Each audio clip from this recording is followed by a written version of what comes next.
ان الحمد للہ نحمده ونستعینه ونستغفره ونعوذ باللہ من شرور انفسنا ومن سیئات اعمالنا من يهده اللہ فلا مضل له ومن يضلله فلا هادی له واشهد ان لا الہ الا اللہ وحدہ لا شریک له واشهد ان محمدا عبدہ ورسولہ اما بعد فإن خير الحديث كتاب الله وخير الهدي هدي محمد صلى الله عليه وآله وسلم وشر الأمور محدثاتها وكل محدثة بدعة وكل بدعة ضلالة وكل ضلالة في النار. أعوذ بالله السميع العليم من الشيطان الرجيم من همزه ونفخه ونفثه بسم الله الرحمن الرحيم. رب اشرح لي صدري ويسر لي امري واحلل عقدة من لساني يفقهوا قولي. بسم الله الرحمن الرحيم. ان الله وملائكته يصلون على النبي يا ايها الذين امنوا صلوا عليه وسلموا تسليما. اللهم صل على محمد وعلى ال محمد كما صليت على ابراهيم وعلى ال ابراهيم انك حميد مجيد. اللهم بارك على محمد وعلى آل محمد كما باركت على إبراهيم وعلى آل إبراهيم إنك حميد مجيد. اللهم ربنا آتنا في الدنيا حسنة وفي الآخرة حسنة وقنا عذاب النار. ربنا آتنا من لدنك رحمة وهيئ لنا من أمرنا رشدا. لا إله إلا أنت سبحانك إني كنت من الظالمين. ولا حول ولا قوة الا باللہ العلی العظیم آمین. الحمدللہ آج 7 جنوری 2017 کو ہفتے کے دن 8 اور 9 ربیع الثانی 1438 ہجری کی درمیانی رات میں قرآن کلاس نمبر 243 میں ہم انشاءاللہ تعالی سورۃ النور کی آیت نمبر 55 جسے آیت الاستخلاف بھی کہا جاتا ہے، یعنی اللہ تعالیٰ کی طرف سے اہل ایمان کو جو خلافت عطا کی جائے گی ان کے نیک اعمال کے سبب اس روئے ارض پہ، اس کے اوپر انشاءاللہ ڈیٹیل ڈسکشن ہوگی. اور ہماری یہ آج کی قرآن کلاس چونکہ خاص ہے اور کریٹیکل ٹاپک کے اوپر ہے، اس لیے یہ اسپیشل کلاس جو ہے یہ مسئلہ نمبر 162 کے عنوان سے ہماری ویب سائٹ اہل سنت پاک .com پہ اپلوڈ ہوگی 2 نشستوں میں، ایک نشست آج اور انشاءاللہ دوسری اگلے ہفتے. آج کی جو پہلی نشست ہے اس کا عنوان ہوگا مسئلہ نمبر 162A، خلافت راشدہ کے 30 سال اہل تشیع کی سب سے معتبر ترین کتاب نہج البلاغہ سے مولا علی رضی اللہ تعالی عنہ و علیہ السلام کے 5 خطبات کی روشنی میں انشاءاللہ تعالی.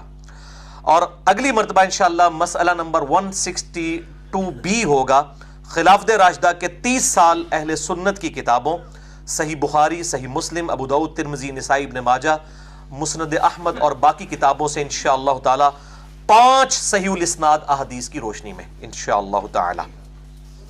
اور یہ میں نے 5 کی نسبت جو ہے یہ پنجتن پاک کی نسبت کی وجہ سے لی ہے، 5 ہی اہل سنت کے ریفرنسز اور 5 ہی اہل تشیع کے. اور جو سورۃ البقرہ کی آیت نمبر 196 ہے تلک عشرۃ کاملہ، یہ پورے ہوئے 10، 5 سنی اور 5 شیعہ انشاءاللہ تعالی. بھائیو آج کی گفتگو میں جتنی بھی آیات اور احادیث آئیں گی میں انشاءاللہ ان کے مکمل ریفرنسز دوں گا، اور خصوصاً کریٹیکل احادیث کے نمبرز علماء حرمین، بیروت اور دارالاسلام کی انٹرنیشنل نمبر کے مطابق دوں گا، جس کے مطابق پوری دنیا میں عربی کتب شائع ہوتی ہیں اور مکتبۃ الشاملہ اور باقی عربی سافٹ ویئر بنائے جاتے ہیں. اس کے باوجود اگر کسی کی کوئی کیوری ہو تو لیکچر کے اینڈ پہ سوال کر سکتے ہیں، لیکچر کے دوران کسی کو سوال کرنے کی اجازت نہیں، ورنہ ہماری گفتگو کا ڈیکورم ڈسٹرب ہو جائے گا. اور بعد میں بھی میرا ای میل ایڈریس ہے mirza_95@yahoo.com، اس پہ ای میل کر سکتے ہیں، لیکن پھر کم از کم شاید آپ کو 3 سے 4 مہینے صبر کرنا پڑے، کیونکہ میری ای میلز ہزاروں کی تعداد میں ہوتی ہیں. اور اب تو میں نے آلموسٹ معذرت کر لی ہے. ہمارے جو بھائی واٹس ایپ کا گروپ چلا رہے ہیں، فرحان بھائی ہمارے جہلم سے، اور اسی طریقے سے یوسف بھائی لاہور سے ہیں، حارث بھائی جو ہیں وہ کراچی سے، اور فیصل بھائی انڈیا سے چلا رہے ہیں. ان کے ساروں کے نمبرز جو ہیں وہ ہماری ویب سائٹ ahlsunnatpak.com پہ دیے ہوئے ہیں، آپ ان سے رابطہ کریں. انشاءاللہ ہزاروں کلپس میرے آلموسٹ تقریباً تمام ٹاپکس کے اوپر موجود ہیں، وہ آپ کو انشاءاللہ کوئی نہ کوئی بھیج دیں گے انشاءاللہ تعالی. بھائیو، آج کی گفتگو انتہائی کریٹیکل ہے، لہٰذا میں اپنا وہی اعلان ریپیٹ کر دوں جو میں اکثر کیا کرتا ہوں کہ الحمدللہ میری روٹی دین کے ساتھ نہیں جڑی ہوئی، اور میں اپنی ذات کی خاطر دین سے 1 روپیہ کمانے کو بھی قطعاً حرام سمجھتا ہوں. کسی پہ فتویٰ نہیں ہے، اور نہ میں سورس آف انکم ریلیجن کو بنانے کو حرام کہہ رہا ہوں، اپنی ذات کی بات کر رہا ہوں. اور میں لعنت بھیجتا ہوں کسی بھی ایسی بیرونی امداد پر، خواہ وہ سعودیہ کی طرف سے ہو یا ایران کی طرف سے، کہ ان ملکوں کا ایجنڈا اس ملک میں، سب کانٹیننٹ میں، انڈیا، پاکستان اور بنگلہ دیش میں لانچ کیا جائے اور سنی شیعہ فساد کو فروغ دیا جائے اپنی ملوکیت کو بچانے کے لیے، اپنی حکومتوں کو بچانے کے لیے. لعنت بھیجتا ہوں ایسی امداد کے اوپر. اور یہی وجہ ہے میرے بھائیوں، میں نے فرقہ واریت کو 3 طلاقیں دے کر اور 4 تکبیریں پڑھ کر ہمیشہ کے لیے دفنا دیا ہے، کیونکہ جس کی روٹی دین کے ساتھ جڑ جائے اور وہ سورس آف انکم ریلیجن کو بنا لے، آپ اس سے کبھی بھی خیر کی توقع نہ رکھیں الا ماشاء اللہ، کوئی شاید لاکھوں میں ایک ہو. اور اللہ تعالیٰ سے دعا کریں کہ اللہ تعالیٰ اس دن سے پہلے کہ ہم میں سے کسی کی روٹی دین کے ساتھ جڑ جائے، اللہ تعالیٰ ہمیں ایمان و عافیت کے ساتھ مدینہ شریف میں موت، بقیع غرقد میں مدفن اور جنت الفردوس میں اپنے محبوب صلی اللہ علیہ وآلہ وسلم کے قدموں میں جگہ عطا فرمائے، آمین. بھائیو، آپ میں سے اکثر لوگ میرے ماضی سے واقف ہیں. میں اپنی پیدائش 4 اکتوبر 1977 سے لے کر آلموسٹ 30-31 سال تک 2007 تک بریلوی رہا. اس کے بعد کچھ عرصہ دیوبند کے ساتھ اور پھر اہل حدیث کے ساتھ بھی کچھ عرصہ گزرا، اور 2008 میں پھر کچھ عرصہ ایز اے اسٹڈی میں نے اہل تشیع کے ساتھ بھی گزارا. آج بھی میں سب کی حق بات قبول کرتا ہوں، جہاں پر بھی مجھے علمی اختلاف ہو تو بغیر کلمہ گو اہل قبلہ کی تکفیر کیے پازیٹیولی علمی دلائل کے ساتھ اصلاح کی کوشش کرتا ہوں، اور یہی ایک مسلمان کا ایٹیچیوڈ بھی ہونا چاہیے. اب ڈیٹیل میں جانے سے پہلے ایک دفعہ دروشی پڑھ لیجئے. اللہم صلی علی محمد وعلی آل محمد کما صلیت علی ابراہیم وعلی آل ابراہیم انک حمید مجید.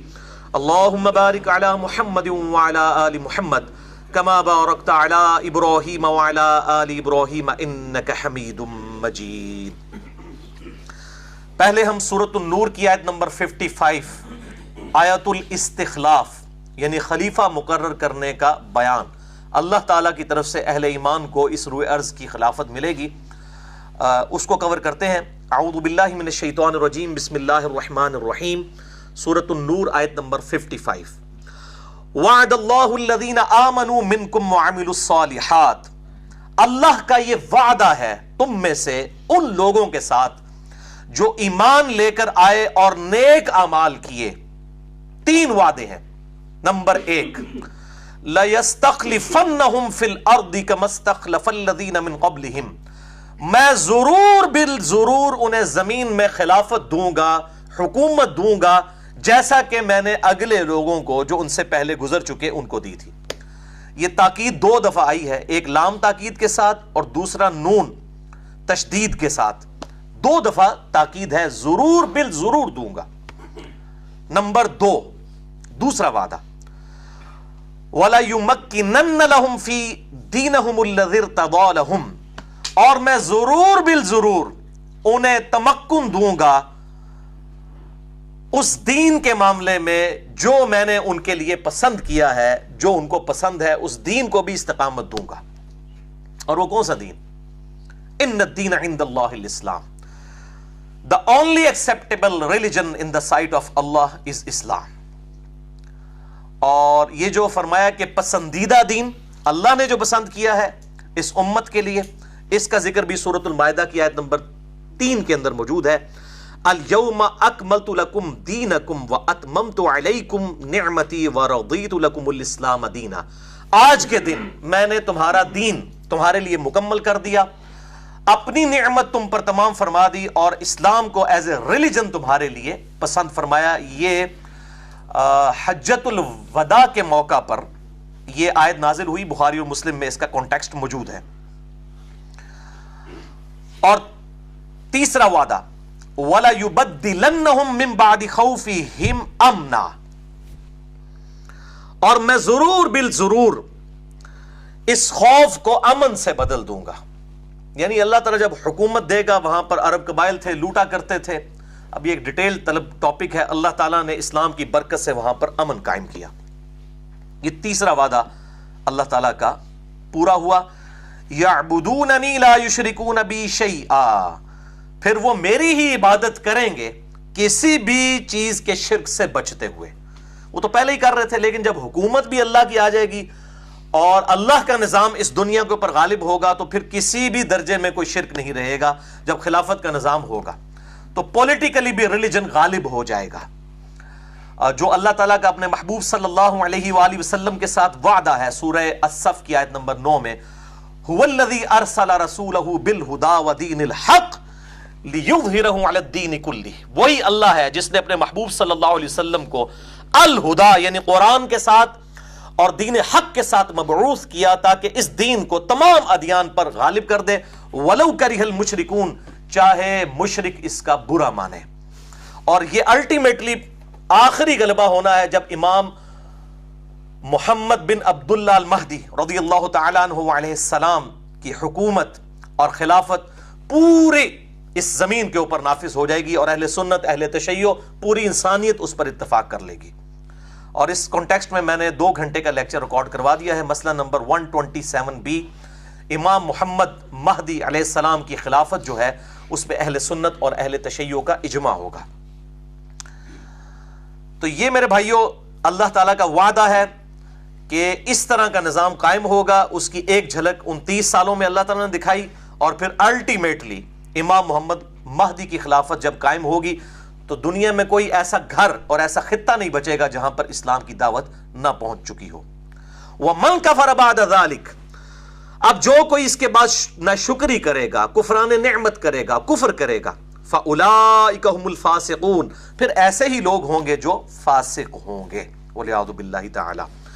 یہ بھائیو سورہ النور کی آیت نمبر 55 کہلاتی ہے آیت الاستخلاف. اور یہ بالکل کلیئر کٹ کہہ رہی ہے ہم سے کہ اللہ تعالیٰ اپنے نیک بندوں کو خلافت عطا فرمائے گا اس روئے ارض کی.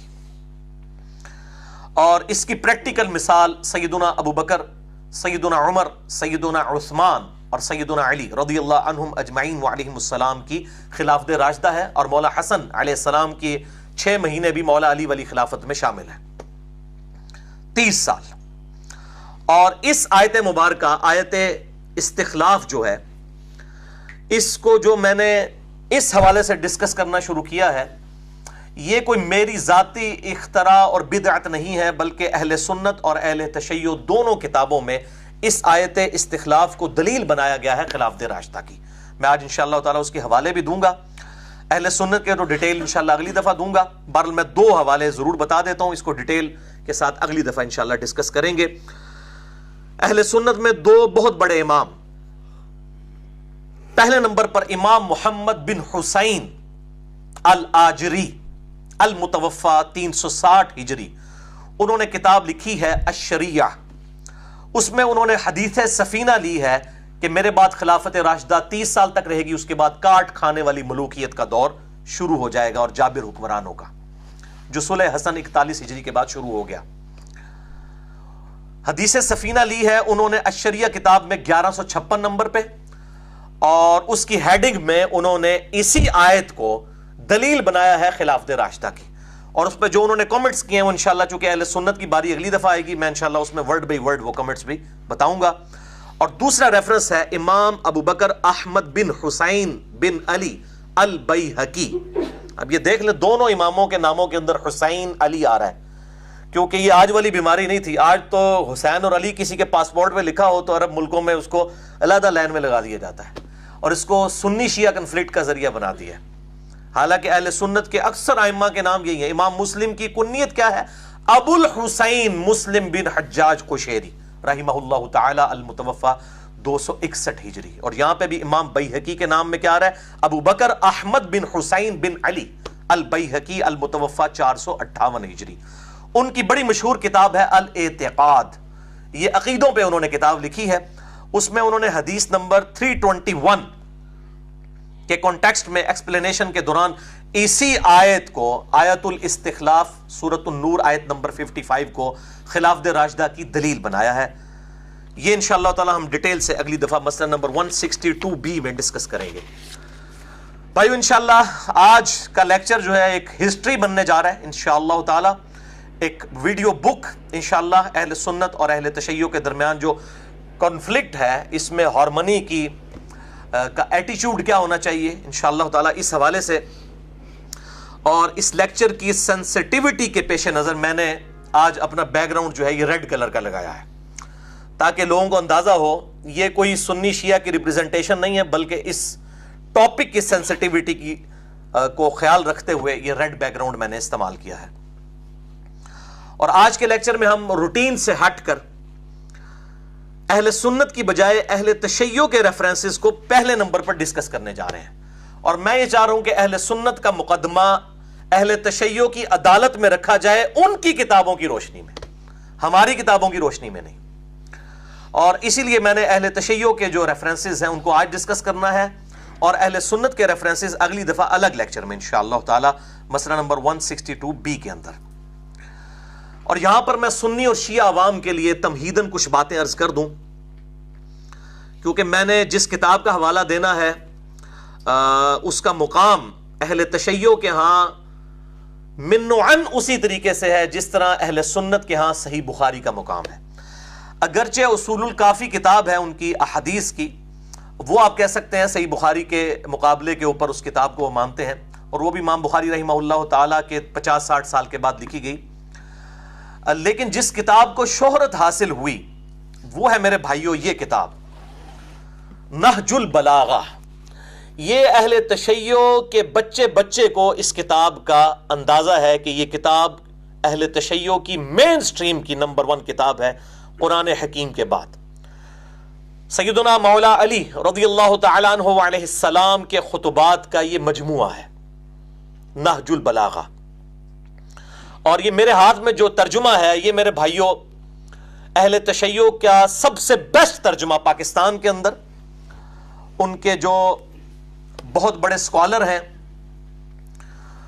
مفتی جعفر حسین صاحب، ان کا ترجمہ ہے، اور یہ شائع ہوا ہے امامیہ کتب خانہ مغل حویلی اندرون موچی دروازہ لاہور سے۔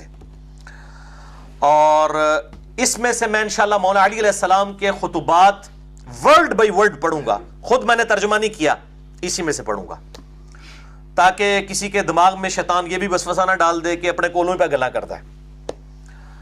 تو انشاءاللہ تعالی اس کو ڈسکس کروں گا۔ بہرحال اہل سنت کے حوالے سے نہج البلاغہ کا کیا مقام ہے، تو اس حوالے سے اہل سنت میں 2 ایکسٹریم رویے پائے جاتے ہیں۔ ایک طرف امام ابن تیمیہ المتوفی 728 ہجری کے شاگرد امام ذہبی ہیں المتوفی 748 ہجری، وہ تو اس کتاب کو جھوٹ کا پلندہ کہتے ہیں، حالانکہ ان سے 200 سال پہلے اہل سنت کے بہت بڑے امام، مجھے کئی معاملات میں ابن تیمیہ سے بھی اختلاف ہے اور اس امام سے بھی اختلاف ہے، امام فخر الدین رازی المتوفی 606 ہجری، جو ابن تیمیہ سے بھی 150 سال پہلے تقریباً گزرے ہیں، انہوں نے اس کتاب نہج البلاغہ کی شرح لکھی ہوئی ہے، جیسے ابن حجر اسقلانی نے صحیح بخاری کی شرح لکھی ہے نا فتح الباری، اس طریقے سے انہوں نے اس کی شرح لکھی ہے امام فخر الدین رازی نے۔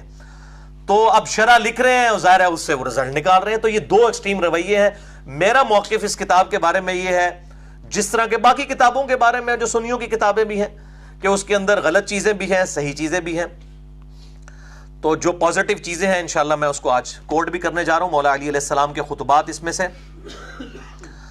اور میرے بھائیو جو اس کتاب کے اندر مواد موجود ہے، یہ آپ یہ نہ سمجھیے گا کہ یہ جو ہے وہ ایبسولوٹلی اہل تشیع کے ہاں پائی جانے والی روایتیں ہیں۔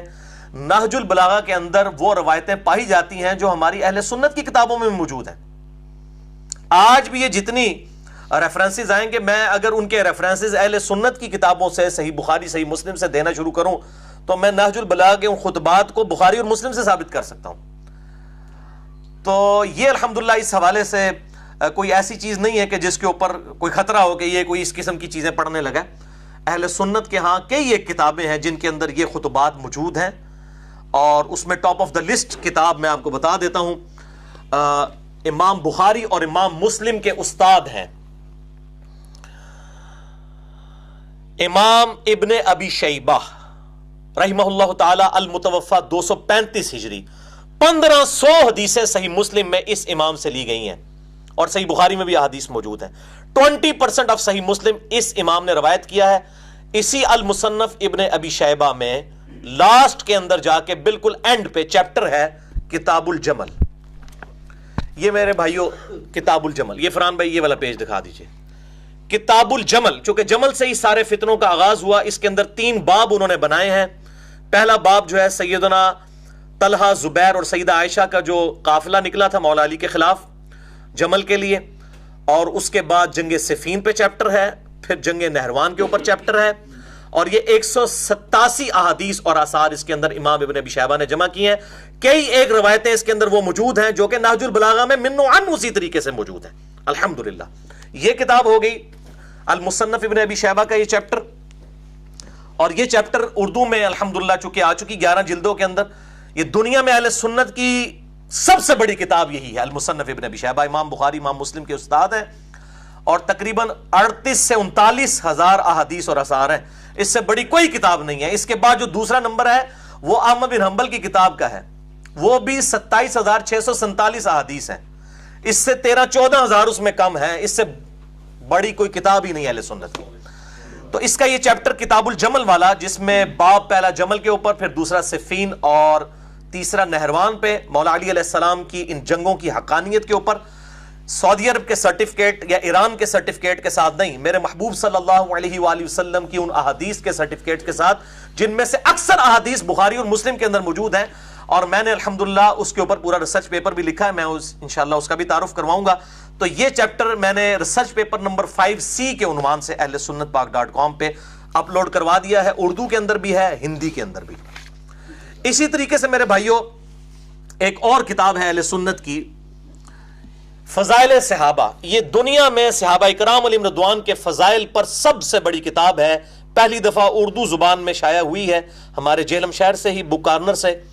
امام احمد بن حنبل رحمہ اللہ تعالی المتوفی 241 ہجری. تو اس کتاب کے اندر بھی آپ اگر سیدنا عثمان غنی رضی اللہ تعالیٰ عنہ اور سیدنا علی بن ابی طالب رضی اللہ تعالیٰ عنہ علیہم السلام ان کے چیپٹر کھول کے پڑھیں تو آپ کو کئی ایک روایتیں ایسی ملیں گی جو کہ نہج البلاغہ کے اندر موجود ہیں. اسی لیے میں نے اس کتاب کا تعارف کرایا, اور یہ وہی شعراء افاق کتاب ہے جس میں 2 موقوفاً مولا علی علیہ السلام سے روایتیں ہیں انٹرنیشنل نمبر کے مطابق 952 اور 964 اس کے مطابق, کہ مولا علی کہتے ہیں کہ میری وجہ سے 2 گروہ گمراہ ہوں گے, ایک میری محبت میں غلوب کر کے اور ایک میری دشمنی میں غلوب کر کے, یعنی رافضی اور ناصبی. اور دوسری روایت جس کا میں نے حوالہ دیا اس میں الفاظ بڑے خطرناک ہیں کہ میری وجہ سے 2 گروہ دوزخ میں جائیں گے, ایک میری محبت میں غلوب کر کے اور دوسرے میرے دشمنی میں غلوب کر کے, یعنی رافضی اور ناصبی.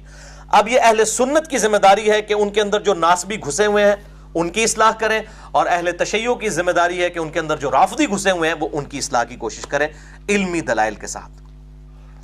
بھائیو آج کی جو گفتگو ہے اس میں قطعاً میرا مقصد نعوذ باللہ من ذالک کسی بھی فرقے کو اونچا یا نیچا کرنا نہیں ہے, کہ میں کہوں کہ میں سنیوں کو اونچا کرنا چاہ رہا ہوں اور شیعہ کو نیچے, یا شیعہ کو اونچا اور سنی کو نیچے, بلکہ خالصتاً اس امت کو مولویوں اور ذاکرین کے عذاب سے بچانے کی ایک کوشش ہے, جو ایک عذاب اس امت کے اوپر مسلط ہو چکا ہے فرقہ واریت کی لعنت کا. اور میں نے قرآن حکیم کے اس حکم پہ عمل کیا ہے. اعوذ باللہ من الشیطان الرجیم, بسم اللہ الرحمن الرحیم.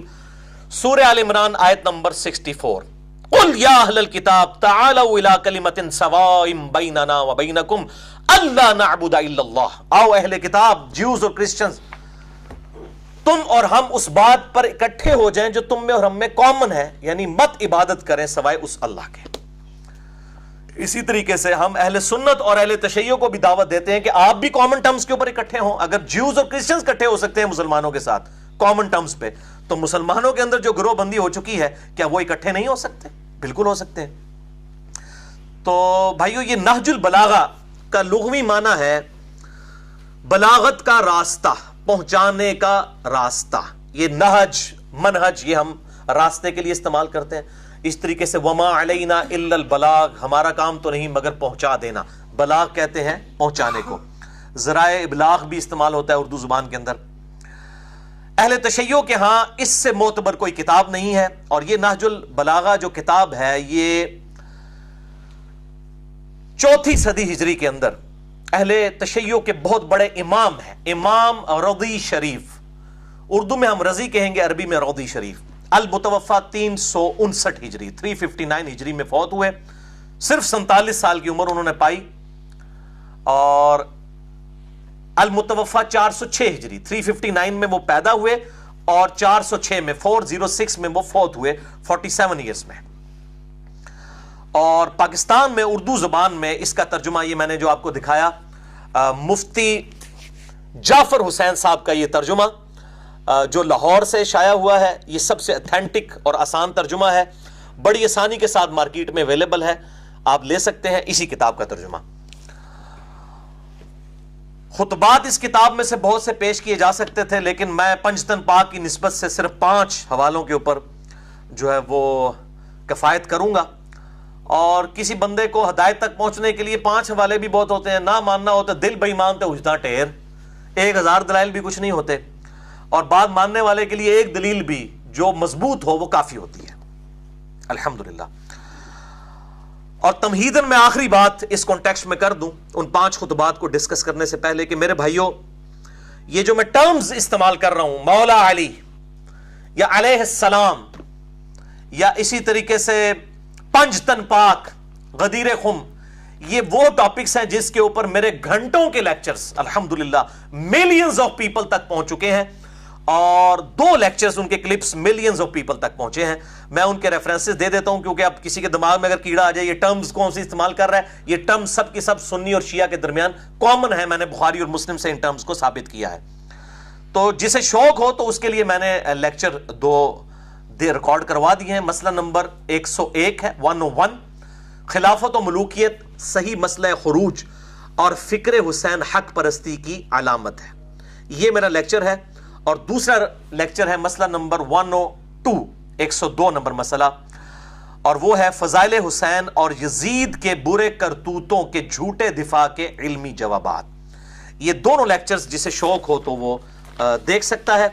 اور حال ہی میں 5 گھنٹے کا کوسچن آنسر سیشن ایکسکلوسیولی اسی محرم الحرام 1438 ہجری میں سنی شیعہ کنفلکٹ کے اوپر 1 to 1 مجھ سے 100 سوال کیے گئے, جو ویڈیو ریکارڈنگ میں مسئلہ نمبر 157A اور 157B 2.5 گھنٹے کی 2 ویڈیوز اپلوڈ ہیں, ایک ہی نشست میں یہیں پر ریکارڈ ہوئی تھی.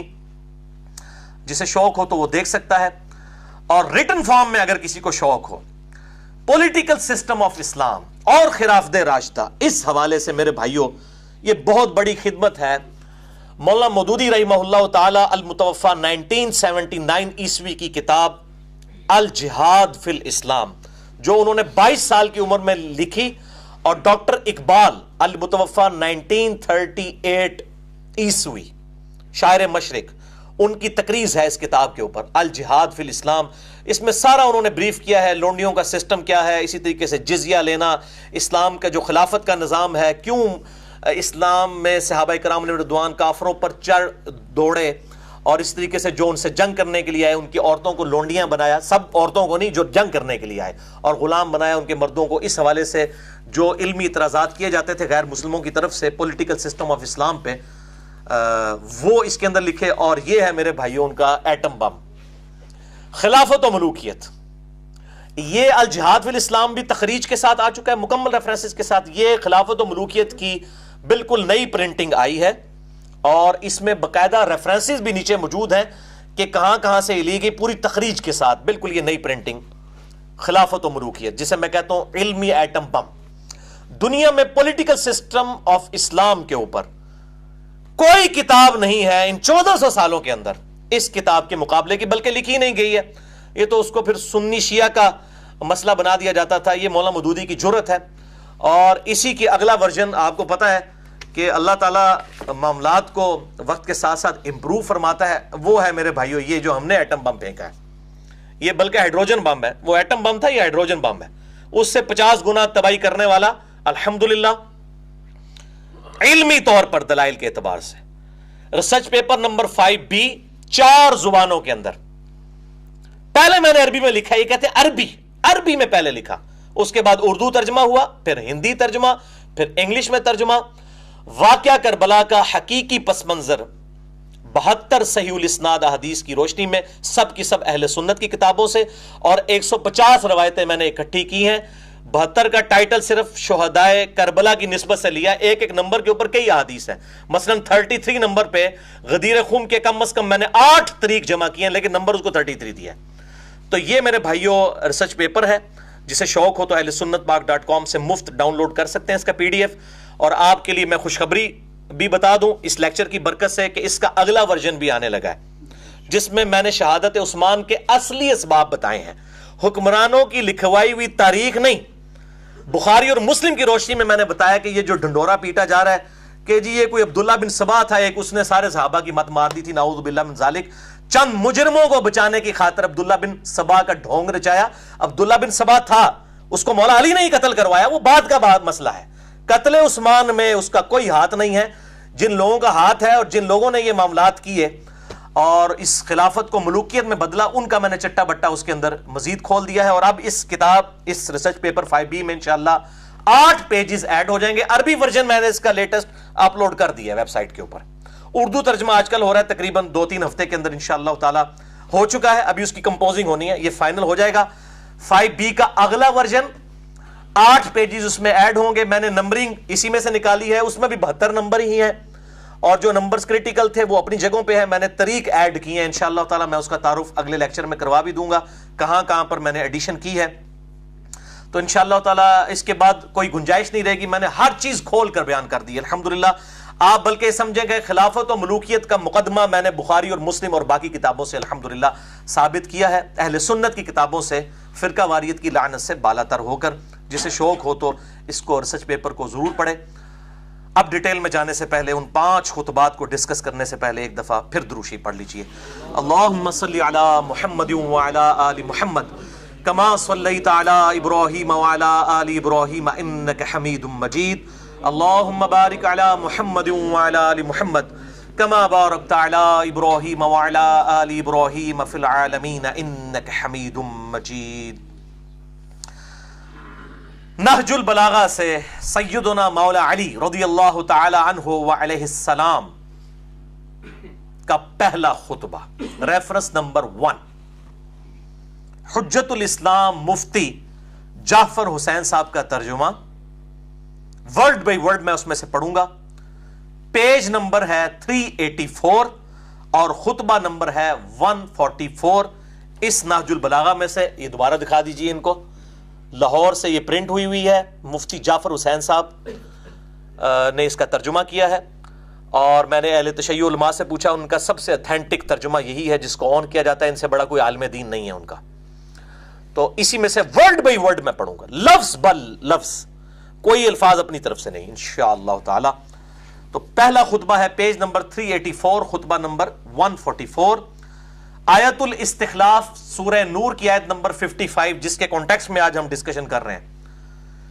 پرٹیکولرلی مولا علی علیہ السلام نے بھی اسی آیت کو خلافت راشدہ کی دلیل بنایا ہے نہج البلاغہ کے اندر، وہ خطبہ سنیے ورڈ بائی ورڈ۔ اس خطبے کی ہیڈنگ ہے وَقَدْ اسْتَشَارَهُ عمر بن الخطاب فی الشخوص للقتال الفرس بنفسه، کہ جب مشورہ مانگا مولا علی علیہ السلام سے مولا عمر علیہ السلام نے کہ وہ بنفس نفیس فارس کی جنگ قادسیہ میں شرکت کرنا چاہتے ہیں۔ امیر المومنین تھے اس وقت، 2 ہی سپر پاورز تھی، پرشین امپائر، ایرانین امپائر، اور دوسری رومن امپائر۔ جس طریقے سے آج جو ہے وہ امریکن اور رشیا تو اب کافی حد تک کمزور ہو چکا ہے، اس طریقے سے اس وقت یہ 2 بڑی سپر پاورز تھی۔ تو ظاہر ہے کہ یہ بڑی گھمسان کی جنگ ہونے والی تھی قادسیہ۔ مولا علی علیہ السلام نے مشورہ ان سے مانگا، سیدنا عمر علیہ السلام نے، کہ مجھے اس جنگ میں خود جانا چاہیے، کیونکہ بہت گھمسان کی جنگ ہے اور اس میں بالکل 1-0 والا ایشو ہے۔ اگر یہ جنگ ہارتے ہیں تو جو ڈیٹرس بن چکی تھی جنگ یرموک کے بعد، جس میں رومن امپائر گھٹنے ٹیک چکی تھی، تو اس کے بعد یہ جنگ قادسیہ ہونے والی تھی۔ تو یہ جب مشورہ مانگا گیا تو مولا علی نے دیکھیں کیا مشورہ دیا، ورڈ بائی ورڈ اہل تشیع کا ترجمہ، نہج البلاغہ، پیج نمبر 384، خطبہ نمبر 144۔ اس امر میں کامیابی اور ناکامی کا دار و مدار فوج کی کمی بیشی پر نہیں رہا ہے، یہ تو اللہ کا دین ہے جسے اس نے سب دینوں پر غالب رکھا ہے، اور اس کا لشکر ہے جسے اس نے تیار کیا ہے، اور اس کی ایسی نصرت کی ہے کہ وہ بڑھ کر اپنی موجودہ حد تک پہنچ گیا ہے اور پھیل کر اپنے موجودہ پھیلاؤ پر آ گیا ہے، اور ہم سے اللہ کا ایک وعدہ ہے۔ سورہ النور آیت نمبر 55، وعد اللہ الذین آمنوا منکم وعملوا الصالحات لَيَسْتَخْلِفَنَّهُمْ فِي الْأَرْضِ، جو لوگ ایمان لے کر آئے اور انہوں نے نیک اعمال کیے، میں ضرور بالضرور ان کو زمین میں خلافت دوں گا۔ اللہ کا وعدہ ہے اور وہ اپنے وعدے کو پورا کرے گا اور اپنے لشکر کی خود مدد فرمائے گا۔ یہ مولا عمر کو تسلی دے رہے ہیں مولا علی۔ امور سلطنت میں حاکم کی حیثیت وہی ہوتی ہے جو مہروں میں ڈورے کی ہوتی ہے، یعنی موتیوں کا جو ہار ہے، ان موتیوں کے اندر جو ڈورا، جو دھاگا پرویا ہوا ہوتا ہے، اس کی جو اہمیت ہے وہ حاکم وقت کی اہمیت ہے۔ جب ڈورا ٹوٹ جائے تو سب مہرے بکھر جاتے ہیں، یعنی اگر آپ دھاگے کو توڑ دیں تو وہ جتنی بھی یونٹی ہے وہ سارے موتی پھیل جائیں گے اور پھر کبھی سمٹ نہ سکیں گے۔ آج عرب والے اگرچہ گنتی میں کم ہیں مگر اسلام کی وجہ سے بہت ہیں اور اتحاد باہمی کے سبب فتح و غلبہ پانے والے ہیں، یعنی اتحاد۔ اور میں اسی لیے کہتا ہوں اب یہ نہج البلاغہ میں پڑھ لوں تو سنی شیعہ بھی اتحاد کرے نا کافروں کے مقابلے پہ۔ یہ مولا علی کے خطبات جو ہیں، آپ اپنے مقام پر کھونٹی کی طرح جمے رہیں، یعنی آپ کو پتہ نا کھونٹی ہوتی ہے نا، اس کے ساتھ سارے معاملات چلتے ہیں، اس کے ساتھ ہی چیزوں کو باندھا جاتا ہے، مضبوطی باندھی ہوئی چیز کی اسی کھونٹی کے اوپر ڈیپینڈ کرتی ہے۔ تو مولا علی نے مولا عمر کو کہا آپ کھونٹی کی طرح جمے رہیں، یعنی مدینہ شریف میں، اور عرب کا نظم و نسق برقرار رکھیں اور انہی کو جنگ کی آگ کا مقابلہ کرنے دیں جن کو آپ بھیج رہے ہیں، اس لیے کہ اگر آپ نے اس سرزمین عرب کو چھوڑا تو عرب اطراف سے آپ پر ٹوٹ پڑیں گے، یہاں تک کہ آپ کو اپنے سامنے کے حالات سے زیادہ ان مقامات کی فکر ہو جائے گی جنہیں آپ نے پس پشت غیر محفوظ چھوڑ رکھا ہے۔ یعنی آپ خود قاسیہ میں چلے گئے تو پیچھے تو لوگوں کو موقع ملے گا کہ عمر چلا گیا، اب ان پہ ٹوٹ پڑو۔ کل اگر عجم والے آپ کو دیکھیں گے تو آپس میں یہ گفتگو کریں گے کہ یہ عمر ہے سردار عرب، اگر تم نے اسے قتل کر دیا تو سکون ہو جائے گا، آسودہ ہو جاؤ گے۔ تو اس کی وجہ سے ان کی حرص اور طمع آپ کے قتل کرنے پر ان کو آمادہ کر دے گی۔ لیکن یہ جو آپ کہتے ہیں کہ وہ لوگ مسلمانوں سے لڑنے بھیڑنے کے لیے چل کھڑے ہوئے ہیں، تو اللہ ان کے بھڑنے کو آپ سے زیادہ برا سمجھتا ہے، اور وہ جسے برا سمجھے اس کے بدلنے اور روکنے پر قدرت بھی رکھتا ہے۔ اور ان کی تعداد کے متعلق جو آپ کہتے ہیں کہ بہت زیادہ ہے، تو ہم سابق میں بھی کثرت کے بلبوتے پر نہیں لڑا کرتے تھے بلکہ اللہ کی تائید اور نصرت کے سہارے پر لڑا کرتے تھے۔ یہ مولا عمر کو مولا علی تسلیاں دے رہے ہیں، اور پھر مشورہ مان لیا گیا اور سعد ابن ابی وقاص رضی اللہ تعالی عنہ علیہ السلام کو بھیجا گیا امیر بنا کر۔ 4 دن تک جنگ ہوئی، 8,500 مسلمانوں کی قربانیوں کے ساتھ اللہ تعالیٰ نے جنگ قادسیہ میں مسلمانوں کو فتح دی اور پرشین امپائر ہمیشہ کے لیے ختم ہو گئی، الحمدللہ۔ اور آپ حیران ہوں گے کہ پرشیا کے لوگوں کے پاس ہاتھی تھے جو وہ لے کے آئے، اور مسلمان عرب کے گھوڑے اس ہاتھی کو دیکھ کے ہی بھاگ جاتے تھے، اور مسلمان اس جواں مردی سے لڑے کہ انہوں نے اپنے گھوڑے واپس بھیج کے پیدل جا کے ہاتھیوں کو نیچے گرایا۔ اتنی جواں مردی کے ساتھ بنو تمیم کے لوگ لڑے، الحمدللہ۔ اور یہ سیم واقعات اہل سنت کی تمام تاریخی کتابوں میں ملتا ہے، اور میں اس میں مشورہ دوں گا آپ کو۔ پھر لوگوں کو برا لگتا ہے کہ قطر والوں نے ایک فلم سیریز بنائی ہے عمر سیریز کے نام سے، عربی کے اندر 30 اقساط پر سیدنا عمر فاروق رضی اللہ تعالیٰ عنہ علیہ السلام کی پوری بایوگرافی، آپ صلی اللہ علیہ وسلم کے اعلان نبوت سے 6 سال پہلے سے شروع کر کے ٹل سیدنا عمر کی شہادت تک آپ کو سینٹرڈ کرتے ہوئے بیسیکلی نبی صلی اللہ علیہ وسلم کی سیرت کو فلمایا ہے اور کمال کرتی ہے۔ انگلش سب ٹائٹل کے ساتھ، فرینچ کے ساتھ آ چکا ہے، لیکن اردو میں نہیں آیا، ابھی ہم نے کوشش کی ہے۔ میں نے ایک بھائی کو، انہوں نے اپنا نام بھی ظاہر کرنے سے منع کیا ہے، وہ کہتے ہیں میں چھپ کے کام کرنا چاہتا ہوں، ان سے میں نے یہ سارا ترجمہ میں نے خود کیا۔ بہرحال ایک کلپ ہم نے چڑھایا، الحمدللہ وہ چند گھنٹوں کے اندر ہزاروں لوگوں تک، شاید لاکھوں تک پہنچ چکا ہو واٹس ایپ کے ذریعے، الحمدللہ۔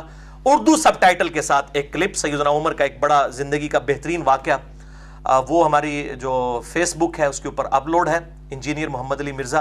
یوٹیوب پہ چونکہ اجازت نہیں، اس کے کاپی رائٹس ہیں، ہم کوشش کر رہے ہیں ہمیں اجازت مل جائے تو ہم اس طرح کے جو کرٹیکل کلپس ہیں وہ انشاءاللہ تھوڑے تھوڑے کر کے اردو سب ٹائٹل کے ساتھ بہترین آسان فہم اردو ترجمے کے ساتھ اپلوڈ کریں گے۔ اس کی آج تازہ مثال آ چکی ہے، اور یہ عمر سیریز کے اوپر جو یہ مولوی خطبے دیتے پھر رہے ہیں نا اس کے خلاف، ان کو یہ اندازہ نہیں ہے کہ عمر سیریز کا کنسلٹنٹ وہ بندے ہیں کہ یہ سارے دنیا کے مولوی ایک پلڑے میں رکھے جائیں نا علمی اعتبار سے، اور وہ دو بندے ایک طرف ہیں۔ مفتی اعظم قطر یوسف القرضاوی، جن کی عمر تقریباً 90 سال ہو چکی ہے، دنیا میں اس سے بڑا کوئی اہل سنت کا عالم دین نہیں ہے، وہ کنسلٹنٹ ہے اس کے، جن کی وہ کتاب ہے اسلام میں حلال و حرام، جو عرب کے ملکوں میں پڑھائی جاتی ہے جدید مسائل کے اوپر۔ یہ ڈاکٹر ذاکر نائک اور باقی جتنے لوگ ہیں، یہ جتنی بھی باتیں بیان کر رہے ہوتے ہیں، یہ ان کی تحقیق ہے، یوسف القرضاوی۔ اور دوسرے ڈاکٹر علی سلابی ہیں، جو دنیا میں سب سے بڑے ہسٹورین ہیں، جنہوں نے سیدنا ابوبکر، عمر، عثمان و علی رضی اللہ عنہم اجمعین وعلیہم السلام کی سیرت پہ اتنی موٹی عربی میں کتابیں لکھی ہیں، اور وہ کتابیں جو ہے وہ شائع بھی ہو رہی ہیں اردو ترجمے کے ساتھ، ڈاکٹر علی سلابی۔ تو یہ دو بڑے بڑے لوگ ہیں جنہوں نے عمر سیریز کے اوپر کنسلٹینسی دی ہے، اور الحمدللہ یہ ریکارڈنگ ہوئی، اور اس کا ٹیسٹ ہی عربی میں ہونے کی وجہ سے ہے۔ نہج البلاغہ سے مولا علی علیہ السلام کا دوسرا خطبہ، ریفرنس نمبر 2، حجت الاسلام مفتی جعفر حسین صاحب کا اردو ترجمہ، پیج نمبر 368، خطبہ نمبر 132۔ جنگ یرموک، جو قادسیہ سے پہلے رومن امپائر کے خلاف فیصلہ گن جنگ تھی، اس میں بھی سیدنا عمر نے کہا کہ میں خود جا کے مسلمانوں کو لیڈ کرتا ہوں تاکہ مرائل بلند ہو مسلمانوں کا۔ تو اس حوالے سے بھی مولا علی سے مشورہ مانگا گیا، اور اس خطبے کی ہیڈنگ کیا ہے؟ وَقَدْ شَاوَرَهُ عمر بن الخطاب فی الخروج الى غزو الروم بنفسه۔ جب مولا علی علیہ السلام سے مولا عمر نے مشورہ مانگا کہ وہ خود جا کر روم کا غزوہ لڑنا چاہتے ہیں۔ یہ غزوہ کو جو کہا گیا نا جس میں حضور شریک ہوں صلی اللہ علیہ وآلہ وسلم، وہ غزوہ ہوتا ہے، دوسرا جو ہے وہ سریہ ہوتا ہے، یہ بالکل جھوٹ ہے، محدثین اس فرق کو نہیں مانتے۔ غزوہ کے لفظ کسی لیے بھی استعمال ہو سکتا ہے۔ مسئلہ نمبر 127B امام محمد مہدی والے لیکچر کے اندر میں نے اس کے اوپر ڈیٹیل سے گفتگو کی ہے، غزوہ ہند والی حدیث کے اوپر۔ وہ کہتے ہیں نہیں، غزوہ اس لیے کہ نبی صلی اللہ علیہ وسلم خود آ جائیں گے، نعوذ باللہ۔ غزوہ ہی، اب غزوہ روم کا لفظ یہاں پہ موجود ہے، حالانکہ اس میں تو نہیں موجود تھے۔ تو جب مشورہ مانگا گیا جنگ یرموک پہ جانے کے لیے، تو اب مولا علی کیا کہتے ہیں، ورڈ بائی ورڈ: اللہ نے دین والوں کی حدوں کو تقویت پہنچانے اور ان کو ان کی غیر محفوظ جگہوں کو دشمن کی نظر سے بچانے کا ذمہ لے رکھا ہے۔ وہی خدا اب بھی زندہ و غیر فانی ہے کہ جس نے اس وقت ان کی تائید و نصرت کی تھی جبکہ وہ مسلمان تھوڑے تھے، غزوہ بدر میں تھوڑے سے تھے، کہ دشمن ان سے انتقام نہیں لے سکتے تھے، کہ وہ اپنے دشمن سے انتقام نہیں لے سکتے تھے۔ اللہ نے اس وقت بھی مسلمانوں کی مدد کی اور ان کی حفاظت کی جب وہ اتنے کم تھے کہ اپنے کو محفوظ نہیں رکھ سکتے تھے۔ تم اگر خود ان دشمنوں کی طرف بڑھے اور ان سے ٹکرائے اور کسی افتاد میں پڑ گئے تو اس صورت میں مسلمانوں کے لیے دور کے شہروں کے پہلے کوئی ٹھکانہ نہ رہے گا، اور نہ تمہارے بعد کوئی ایسی پلٹنے کی جگہ ہوگی کہ اس کی طرف پلٹ سکیں۔ یعنی سیدنا عمر کو کہہ رہے ہیں تو سیدھے تھم ہو ساڑھے تو انو کو جو ہو گیا تھا پیچھے کے بڑھے گا۔ اگر وہاں پہ مسلمان شکست کھاتے ہیں تو آپ کی طرف تو آ سکتے ہیں، آپ پھر نئی کمک بھیج سکتے ہیں۔ اگر کسی افتاد میں پڑ گئے تو اس صورت میں مسلمانوں کے لیے دوسرے شہروں کے پہلے کوئی ٹھکانہ نہ رہے گا، اور نہ تمہارے بعد کوئی ایسی پلٹنے کی جگہ ہوگی کہ اس کی طرف پلٹ کر آ سکیں۔ تم ان کی طرف اپنی بجائے کوئی تجربہ کار آدمی بھیجو اور اس کے ساتھ اچھی کارکردگی دکھانے والے، خیر خواہی کرنے والے لوگ بھیج دو۔ اگر اللہ نے غلبہ دے دیا تو تم یہی چاہتے ہو، اگر دوسری صورت یعنی شکست ہوئی تو تم لوگوں کے لیے ایک مددگار اور مسلمانوں کے لیے پلٹنے کا مقام ہوگے۔ دیکھو کیا تعریفی کلمات ہیں مولا عمر کے لیے، مولا علی کے، کہ آپ مسلمانوں کے لیے وہ پناہ گاہ ہوں گے کہ اگر شکست ہو بھی گئی یرموک میں تو مسلمان آپ کی طرف پلٹیں گے، آپ جب زندہ و سلامت ہوں گے پھر مورال بلند ہو جائے گا۔ اور اللہ تعالیٰ نے یہ نوبت ہی نہیں آنے دی۔ سیدنا علی کے مشورے پر ابو عبیدہ ابن جراح کو مولا علی علیہ السلام کے مشورے کے بعد مولا عمر نے بھیجا وہاں پر جنگ یرموک میں، اور خالد ابن ولید جو آرمی چیف تھے ان کو معزول کر دیا. اور بڑے لوگوں نے کہا فتح کیسے ہوگی؟ انہوں نے کہا یہی تو بتانا چاہ رہا ہوں، خالد ابن ولید کی وجہ سے فتوحات نہیں ہو رہی، رب خالد کی وجہ سے ہو رہی ہے. رب الخالد ہے جو، اس کی وجہ سے ہو رہی ہیں فتوحات. اور پھر لوگوں نے دیکھا یہاں پہ اگر کسی جونیئر کو آپ آرمی چیف بنا دیں، باقی سارے استعفے دے کے سائڈ پہ ہو جاتے ہیں. پھر بھی ہم لوگ محب الوطنی کا اور اسلام سے محبت کا دعویٰ کریں تو پھر شرم کا مقام ہے. اور یہاں پر دیکھیں سیدنا خالد ابن ولید عام سپاہی کی حیثیت سے لڑے ابو عبیدہ ابن جراح کے نیچے، اور اللہ تعالیٰ نے فتح دے دی جگہ یرموک کے اندر.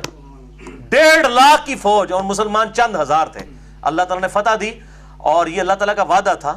اور الحمدللہ ابو عبیدہ ابن جراح رضی اللہ تعالیٰ عنہ علیہ السلام کے ہاتھوں پر یہ فتح قیامت تک کے لیے مسلمانوں کی دعاؤں کا ذریعہ ہے ان کے لیے، کہ اللہ تعالیٰ ان کو جزائے خیر اس حوالے سے عطا فرمائے. آمین ثم آمین. نہج البلاغہ سے مولا علی علیہ السلام کے خطبے کا تیسرا ریفرنس، حجت الاسلام مفتی جعفر حسین صاحب کے اردو ترجمہ میں پیج نمبر 107، خطبہ نمبر ہے 5. یہ بڑی کڑوی باتیں ہیں، بڑے حوصلے سے سننی ہیں. جب ابو سفیان نے عباس ابن عبد المطلب جو نبی صلی اللہ علیہ وآلہ وسلم کے چچا تھے، ابو سفیان فتح مکہ پہ معافی مانگ کے مسلمان ہو گیا. اس کی یاری دوستی تھی عباس کے ساتھ. جب مسلمانوں نے سیدنا ابو بکر صدیق کی بیعت کر لی، مولا علی نے اس وقت تک نہیں کی تھی، 6 مہینے بعد کی. یہ پوری ڈیٹیل طرف 3 گھنٹے کا لیکچر ہے، مسئلہ نمبر 55B میرا اہل سنت پاک.com پہ. وصی رسول کون ہے اور حدیث قرطاس کا تحقیقی جائزہ، جسے شوق ہو تو وہ دیکھ سکتا ہے. اب اس نے موقع غنیمت جانا تو اس نے عباس بن عبد المطلب کو لیا اور مولا علی کے پاس آیا کہ یہ کیا نچلے درجے کا ابو بکر، بنو تیم جو سب سے نچلا قبیلہ ہے قریش کا، اصل قبیلے تو بنو ہاشم اور بنو امیہ ہیں، ٹھیک ہے، اور یہ کمزور درجے کا نچلے درجے کے قبیلے کے لوگ ہیں جن کی بیعت ابو بکر کی لوگوں نے کر لی ہے. تو علی تم ہاتھ بڑھاؤ، ہم تمہارے ہاتھ میں بیعت کرتے ہیں. بولے اعوذ باللہ تعالی، اندازہ لگائیں.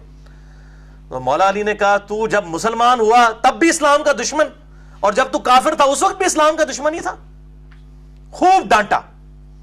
اور یہ ہمارے اہل سنت کے ہاں کئی روایتیں ہیں. تاریخ طبری ہے جو تاریخ الامم والملوک، امام طبری اہل سنت کے ایک ہیں، اہل تشیع کے، اہل سنت کے امام طبری.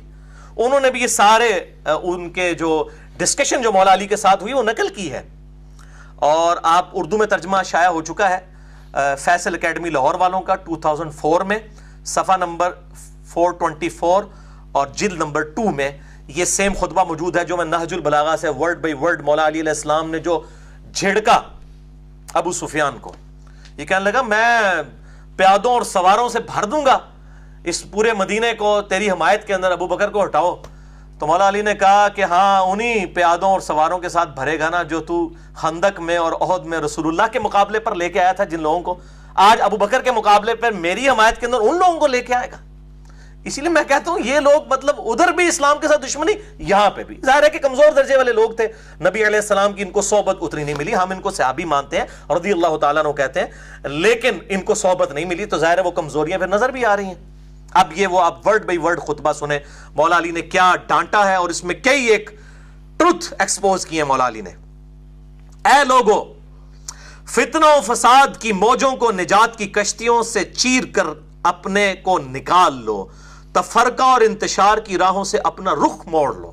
نہ انتشار پیدا کرو، جب بیعت ہو گئی ہے ٹھیک ہے. اللہ اکبر. فخر و مباحات کے تاج اتار ڈالو. وہ اتنا فخر کرتا تھا جی، بنو تیم، ایک بنو تمیم ہے ایک بنو تیم ہے جس میں سے سیدنا ابو بکر تھے. وہ کہتے ہیں یہ بنو عدی بھی بالکل نچلے درجے کا تھا جس سے حضرت عمر بنے ہیں. یہ قبائلی سسٹم میں اس وقت 2 ہی تھے، ایک بنو امیہ اور دوسرے بنو ہاشم. ایک کے پاس جو ہے حکومت تھی اسلام سے پہلے، دوسروں کے پاس جو ہے وہ بنو ہاشم کے پاس جو ہے وہ خانہ کعبہ کی تولیت تھی. جس طرح آج بھی سعودیہ کے اندر آل سعود ہیں، ان کے پاس حکومت ہے، اور آل شیخ جو ہیں انہوں نے مسلح سنبھالے ہوئے ہیں. یہی معاملہ اس وقت بھی تھا.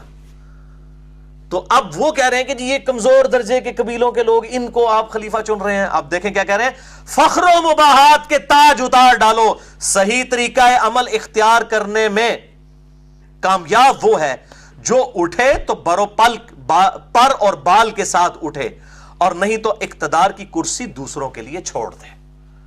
وہ کہہ رہے ہیں جب لوگوں نے اتفاق کر لیا ابو بکر کے اوپر، پھر اس معاملے میں معاملے کو بگاڑنے کی ضرورت نہیں ہے، بلکہ اقتدار کی کرسی ان کے لیے چھوڑ دی جائے۔ ظاہر نبی صلی اللہ علیہ وسلم بادشاہ نہیں تھے، اللہ کے خلیفہ تھے دنیا پہ۔ آپ یہ ملوکیت کر ہی نہیں سکتے تھے کہ مولا علی کو اپنے بعد خلافت دے کر جاتے، اگرچہ مولا علی حقدار بھی تھے، کسی بھی درجے میں کسی صحابی سے کم نہیں تھے بلکہ بڑھ کر ہی تھے، لیکن آپ صلی اللہ علیہ وآلہ وسلم یہ ملوکیت نہیں کر سکتے تھے، اور سیدنا علی کو بھی یہ پتا تھا۔ مسئلہ نمبر 55B، وصی رسول کون ہے صلی اللہ علیہ وآلہ وسلم اور حدیث قرطاس کا تحقیقی جائزہ، اس میں نے ڈیٹیل سے یہ بات کی ہے۔ اب یہاں پر دیکھیں، وہ کہتے ہیں اور اس طرح خلق خدا کو بد امنی سے راحت میں رکھو۔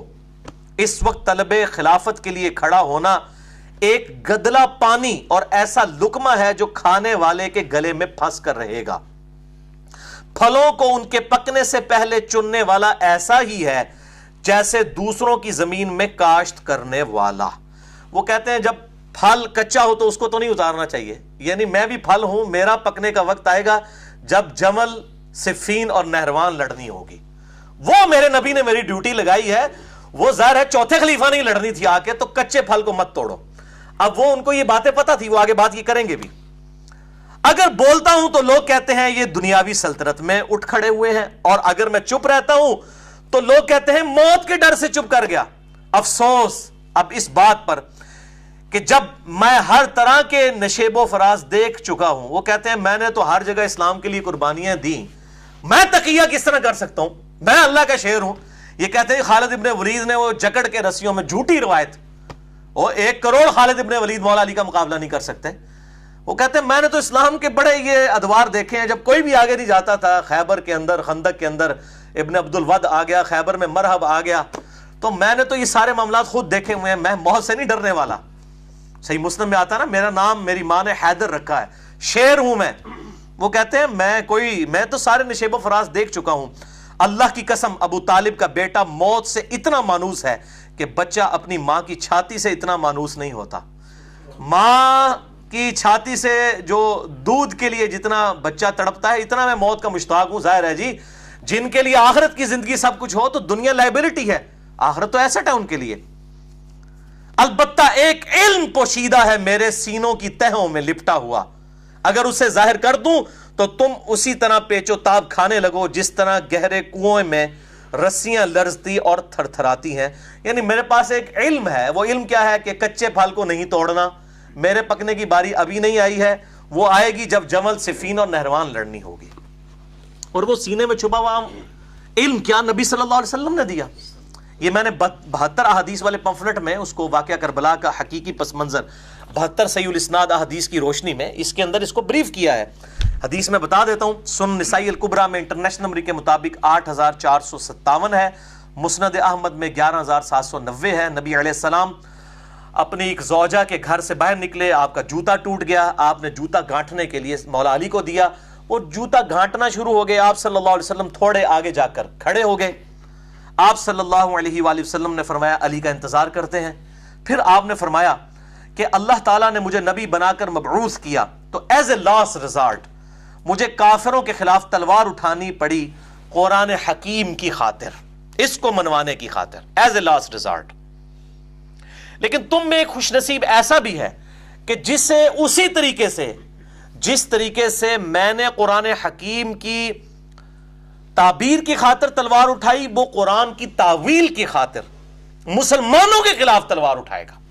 سیدنا ابو بکر نے کہا یا رسول اللہ، انا یا رسول اللہ، کیا میں ہوں؟ فرمایا لا، حالانکہ آپ لا کے الفاظ نہیں استعمال کرتے تھے۔ سیدنا عمر نے کہا یا رسول اللہ وہ خوش نصیب میں ہوں؟ فرمایا نہیں، بلکہ وہ خوش نصیب وہ ہے جو میری جوتیاں گانٹ رہا ہے۔ صحابہ دوڑے مولا علی کی طرف اور کہا کہ آپ کو مبارک ہو، آپ کے لیے اتنی بڑی خوشخبری ہے کہ آن دا بہاف آف پروفٹ آپ مسلمانوں کے خلاف تلوار اٹھائیں گے جس طرح کہ نبی صلی اللہ علیہ وسلم نے کافروں کے خلاف۔ تو مولا علی مسکرا پڑے. صحابہ کہتے ہیں ہم سمجھ گئے کہ مولا علی کو اس بات کا پتہ ہے, حضور نے بتایا ہوا ہے ان کو پہلے ہی کہ آن دا بہاف آف پرافٹ انہوں نے جنگ جمل صفین اور نہروان لڑنی ہے. کسی سعودی عرب کے تنخواہ دار مولوی کے سرٹیفکیٹ کی ضرورت نہیں ہے, نہ کسی ایران کے تنخواہ دار مولوی کے سرٹیفکیٹ کی ضرورت ہے. الحمدللہ بخاری اور مسلم میں درجنوں احادیث میں نے اس ریسرچ پیپر میں لکھی ہیں جنگ جمل, نہروان اور صفین کے اوپر مولا علی کے لیے گارنٹی حق پہ ہونے کی نبی صلی اللہ علیہ وآلہ وسلم نے دی ہے الحمدللہ. تو آپ یہ دیکھ لیں, یہ سیم خطبہ یہاں پہ بھی موجود ہے نہج البلاغہ میں. اچھا اب ہمارے سنی بھائی سوچ رہے ہوں گے, تو میں ان کو بھی تھوڑی سی پھکی دے دوں, پھر یہ جب لیکچر ہوگا نا تو کہیں گے تکو نا جی سب کچھ لکھا ہے شیعہ دی کتاب میں, شیعہ کیوں نہیں مندے؟ تو تسی مندے ہو اپنی کتاباں نو؟ مجھے بتائیں بخاری اور مسلم میں نماز کا طریقہ رفع الیدین کے ساتھ لکھا ہوا ہے. اہل تشیع رفع الیدین کرتے ہیں رکوع میں جاتے وقت اور رکوع سے اٹھتے وقت, اور اہل سنت میں صرف 2-3% لوگ ہی ہیں اہل حدیث جو وہ کرتے ہیں, باقی 95% سے زیادہ سنی تو رفع الیدین کوئی نہیں کرتے. تو میں اب سنیوں سے پوچھتا ہوں, آپ بخاری اور مسلم کو مانتے ہیں جو آپ یہ ڈیمانڈ کر رہے ہیں کہ شیعہ نہج البلاغہ کو مانے؟ پہلے اپنی منجی تھرے بھی ڈنڈا پھیرو نا. اور جو بیچارے اہل حدیث اس پہ عمل کر رہے ہیں, کبھی ان کو کہتے ہیں مکھیاں مارتے ہیں, کبھی کسی طریقے سے سنت کا مذاق اڑاتے ہیں, اور جی منسوخ ہو چکا ہے. سعودی عالم تو نہیں حال تک پتہ لگا کہ منسوخ ہے, تو انو چوتھے محلے پتہ لگ گیا منسوخ ہو گیا.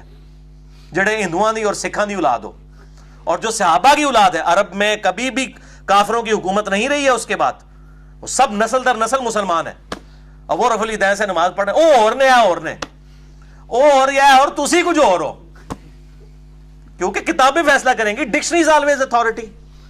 تو اگر شیعہ نہج البلاغہ کو نہیں مان رہے تو سنی بھی 95% سے زیادہ بخاری مسلم کو کوئی نہیں مان رہے. ویسے کہیں گے قرآن کے بعد سب سے افضل بخاری اور مسلم, جب ماننے کی باری آئے گی تو پھر چہرے لٹکنا شروع ہو جاتے ہیں. اتنے بڑے بڑے بزرگ, تو ان کو بھی اس طرح ہی ذاکرین نے پٹی پڑھا دی ہے کہ یہ تو کتابوں میں لکھا ہوا ہے نا, تو اب یہ ترجمہ بھی میں نے ان کا ہی پڑھ رہا ہوں تاکہ کوئی پھر یہ کہتے ہیں جی خود ترجمے کرتے ہیں, تو ہم خود کر ہی نہیں رہے ہیں جی, ان کو عربی نہیں آتی, اللہ فضل ہے تو مولویوں زیادہ عربی آمدی ہے الحمدللہ. اور پھر ہم تو اپنا ترجمہ تو پیش ہی نہیں کر رہے, یہ جن کا ترجمہ پیش کر رہے ہیں آپ کے مولویوں کے بڑے بزرگ ہیں, وہ ان کو بھی نہیں عربی آتی جنہوں نے ترجمہ کیا ہے. تو پھر تو اپنی خیر بناؤ, دنیا عربی کسی نے نہیں آمدی. تو یہ الحمدللہ میں نے اس حوالے سے بھی کلیریفیکیشن آپ کو دے دی. تو میرا تو موقف یہی ہے اس کے فرقہ واریت کے حوالے سے, یہ لعنت جو ہے, ان الذین فرقوا دینہم وکانوا شیعا لست منہم فی شیء, سورہ الانعام آیت نمبر 159, جنہوں نے دین میں فرقے بنائے اور اپنے آپ کو گروہوں میں بانٹ لیا ہے, نبی صلی اللہ علیہ وسلم آپ کا ان سے کوئی تعلق ہی نہیں ہے. تو انما امرہم الی اللہ, ان کا معاملہ اللہ کے سپرد ہے. اللہ تعالیٰ قیامت الدین کو بتائے گا ان کے ساتھ کہ انہوں نے یہ فرقہ واریت کی لعنت جو امت میں ان ذاکرین نے اور مولویوں نے عام کی ہے, اور وہ اپنی اپنی مرضی کی چیزیں لے کے پھر رہے ہیں. اور وہ یہود و نصارہ کے اندر بھی یہی خرابی تھی جو سورۃ المومنون کی آیت نمبر 53 میں آئی, فتقطعوا امرہم بینہم زبرا, نبیوں کے جانے کے بعد انہوں نے اللہ تعالیٰ کے احکامات کو بدل دیا, پارا پارا کر دیا. کل حزب بما لدیہم فرحون, ہر گروہ اس میں خوش ہے جو اس کے پاس ہے. سنی کہتے ہیں ہمارے پاس صحابہ کی محبت ہے, شیعہ کہتے ہیں ہمارے پاس اہل بیت کی محبت ہے, ہمیں کسی اور چیز کی ضرورت نہیں ہے. اور اس طریقے سے انہوں نے اپنے آپ کو فرقہ واریت میں بانٹ لیا. تو اللہ تعالیٰ ماتا فذرہم فی غمرتہم حتی حین, اے نبی ان کو اپنی مدہوشی میں رہنے دیں حتیٰ کہ ان کے موت کا وقت آ جائے, تو اللہ تعالیٰ ان کو پھر بتا دے گا. یہ ہے تو تعویل خاص کے اعتبار سے یہود و نصارہ کے بارے میں ہے, لیکن بخاری اور مسلم کی متفق علیہ حدیث ہے, میری امت میں وہی خرابیاں پیدا ہوں گی جو یہود و نصارہ کے اندر پیدا ہوئیں. اس پہ بھی میں الگ سے لیکچر دے چکا ہوں, مسئلہ نمبر 157A اور B دیکھ لیں. سنی شیعہ کنفلکٹ پہ 100 کوسچنز 1 to 1 جو مجھ سے ہوئے ہیں, علی نقوی صاحب نے کیے, 5 گھنٹے کی نشست, اس پہ میں نے ڈیٹیل کے ساتھ اس پہ بات کی ہے. نہج البلاغہ سے چوتھا خطبہ, سیکنڈ لاسٹ, خلفائے ثلاثہ کی توثیق مولا علی علیہ السلام کی طرف سے, مولا ابو بکر, مولا عمر, مولا عثمان رضی اللہ عنہم اجمعین وعلیہم السلام کی توثیق ایک خطبے کے اندر. حجت الاسلام مفتی جعفر حسین کے اردو ترجمہ, پیج نمبر 643, مکتوب نمبر 6. یہ خط ہے جو معاویہ بن ابی سفیان رضی اللہ تعالیٰ عنہ کے نام مولا علی نے لکھا جب انہوں نے بغاوت کی. تو یہ خط جو لکھا, یہ ورڈ بائی ورڈ میں خط پڑھنے لگا ہوں, مولا علی کا خط معاویہ بن ابی سفیان کے نام. وہ کہتے ہیں جن لوگوں نے ابو بکر, عمر اور عثمان کی بیعت کی تھی انہوں نے میرے ہاتھ پر اسی اصول کے مطابق بیعت کی ہے جس اصول پر وہ ان 3 خلفاء کی بیعت کر چکے تھے. مولا علی اپنی خلافت کی دلیل کس کو بنا رہے ہیں؟ ان اصحاب کو کہ جنہوں نے ابو بکر، عمر اور عثمان کو خلیفہ چنا. اس کا مطلب ہے کہ ان کی خلافت بھی پھر ٹھیک تھی. مولا علی کہہ رہے ہیں میری خلافت کو جسٹیفائی کر رہی ہیں یہ چیزیں کہ انہیں لوگوں نے مجھے خلیفہ چنا ہے جنہوں نے ابو بکر، عمر، عثمان کو چنا تھا. ٹھیک ہے جی. اب وہ جو ہے وہ سنیوں کے اندر جو ناسبی گھسے ہوئے ہیں وہ کہتے ہیں نہیں یہ تو وہ تھے باغی تھے جو حضرت عثمان کو قتل کرنے آئے تھے، وہ صحابہ کرام تھے، باغی نہیں تھے. وہ بیچ میں کچھ لوگ گھسے لیکن وہ بھی یہودی نہیں، مسلمان ہی تھے. ان کو تعویل کی غلطی لگی. یہ عبداللہ بن سبا والا جو ڈھونگ رچایا ہوا ہے نا، عبداللہ بن سبا بعد میں آیا، اسے مولا علی نے خود قتل کروایا. مسئلہ نمبر 157 میں نے ان کے پوری اس ڈاکٹرائن کا چٹا بٹا کھول دیا. بخاری اور مسلم کی روشنی میں چند بدماشوں کو بچانے کے لیے ان لوگوں نے یہ ایک جو ہے ڈاکٹرائن گھڑی کہ جی عبداللہ بن سبا کوئی تھا، 40,000 صحابہ کی اس نے مت مار دی، نعوذ باللہ، ایک کلے نے. تو پھر کی تربیت تو 40,000 بندے دی. عقل مت لو، صحابہ کرام کی توہین کرتے ہو یہ بات کر کے کہ ایک عبداللہ بن سبا نے سب کی مت مار دی. نعوذ باللہ من ذالک، حیا کرو. تو مولا علی کہہ رہے ہیں معاویہ سے کہ ابو بکر، عمر اور عثمان کی بیعت جن اصحاب نے کی تھی نا انہی اصولوں پر، تو حضرت علی جس اصول پر خلیفہ بنے وہ تو ٹھیک، اور اسی اصول پہ مولا علی کہہ رہے ہیں ابو بکر، عمر، عثمان بھی خلیفہ بنے تو وہ بھی ٹھیک. ٹھیک ہے نا جی. سمپل میتھمیٹکس ہے، کسی ذاکر کے سرٹیفکیٹ کی ضرورت نہیں ہے. اور جہاں جتنے بھی 100 کے قریب لوگ بیٹھے ہیں اس آواز کو لوگوں تک پہنچائیں، اس حق آواز کو لوگوں تک پہنچائیں کہ کتابوں کے اندر یہ بات کیا لکھی ہے. جن لوگوں نے ابو بکر، عمر، عثمان کی بیعت کی تھی انہوں نے میرے ہاتھ پر اسی اصول کے مطابق بیعت کی جس اصول پر ان کی بیعت کر چکے تھے، اور اس کی بنا پر جو حاضر ہے اسے پھر نظر ثانی کا حق بھی نہیں ہے کہ جی اسی تے ہے نہیں انہوں کو خلیفہ چن لیا. انہوں نے کہا تہاڈی کے اوقات ہے؟ جب اصحاب بدر، اصحاب شجرہ نے مولا علی کو خلیفہ چن لیا، تم لوگوں کی فتح مکہ پہ معافی مانگنے والے لوگوں کی کیا اوقات ہے ان کے مقابلے پہ؟ ہمارے مقابلے پہ نہیں، ان کے مقابلے پہ کوئی نظر ثانی کا حق نہیں. اور جو وقت موجود نہ ہو اسے رد کرنے کا اختیار بھی نہیں. اور شورا کا حق صرف مہاجرین اور انصار کو ہے. وہ اگر کسی پر ایکا کر لیں اور اسے خلیفہ سمجھ لیں تو اس میں اللہ کی رضا اور خوشنودی سمجھی جائے گی.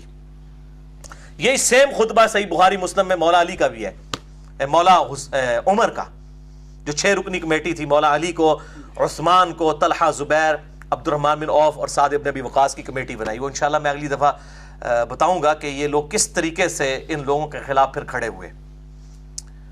تو کہتے ہیں کہ اللہ کی رضا بھی اس میں ہے. اب جو کوئی اس کی شخصیت پر اعتراض یا نیا نظریہ اختیار کرتا ہوا الگ ہو جائے، یعنی وہ شخصیت جس کو اصحاب رسول نے چنا ہے صلی اللہ علیہ وآلہ وسلم، وہ اس سے الگ ہو جائے تو اسے وہ سب اسی طرف واپس لائیں گے بائی فورس جدھر سے وہ منحرف ہوا ہے.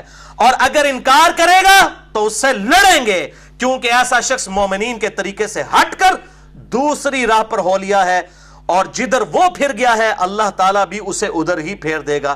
اگر بندے دا پتر نہ بڑھے تو اللہ تعالیٰ پھر اسی گمراہی چوں سٹ دے گا. تو بائی فورس معاویہ ہم تجھے رائے راست کے اوپر لے کر آئیں گے، مجھے خلیفہ چنا ہے اصحاب بدر، اصحاب شجرہ نے. اب یہ دیکھیں کتنے کلیئر کٹ. اور یہ جو اشارہ کیا یہ سورۃ الحجرات کی آیت نمبر 9 ہے کہ جب کوئی مسلمان گروہ باغی ہو جائے نہ حق اس کے خلاف قتال کرو یہاں تک کہ وہ توبہ پر آمادہ ہو. تو اسی کی بنا پہ یہ قتال کیا گیا، جنگ صفین ہوئی. تو وہ کہتے ہیں ہم بائی فورس تجھے لے کے آئیں گے، اگر پھر بھی نہ آیا تو پھر ادھر ہی چلا جا جدھر اللہ نے تجھے پھینکا. اللہ اکبر. اے معاویہ میری جان کی قسم اگر تم اپنی نفسانی خواہشوں سے دور ہو کر عقل سے دیکھو گے تو سب لوگوں سے زیادہ مجھے ہی عثمان کے خون سے بری پاؤ گے، مگر یہ کہ تم بہتان باندھ کر کھلی ہوئی چیزوں پر پردہ ڈالنا چاہتے ہو. والسلام.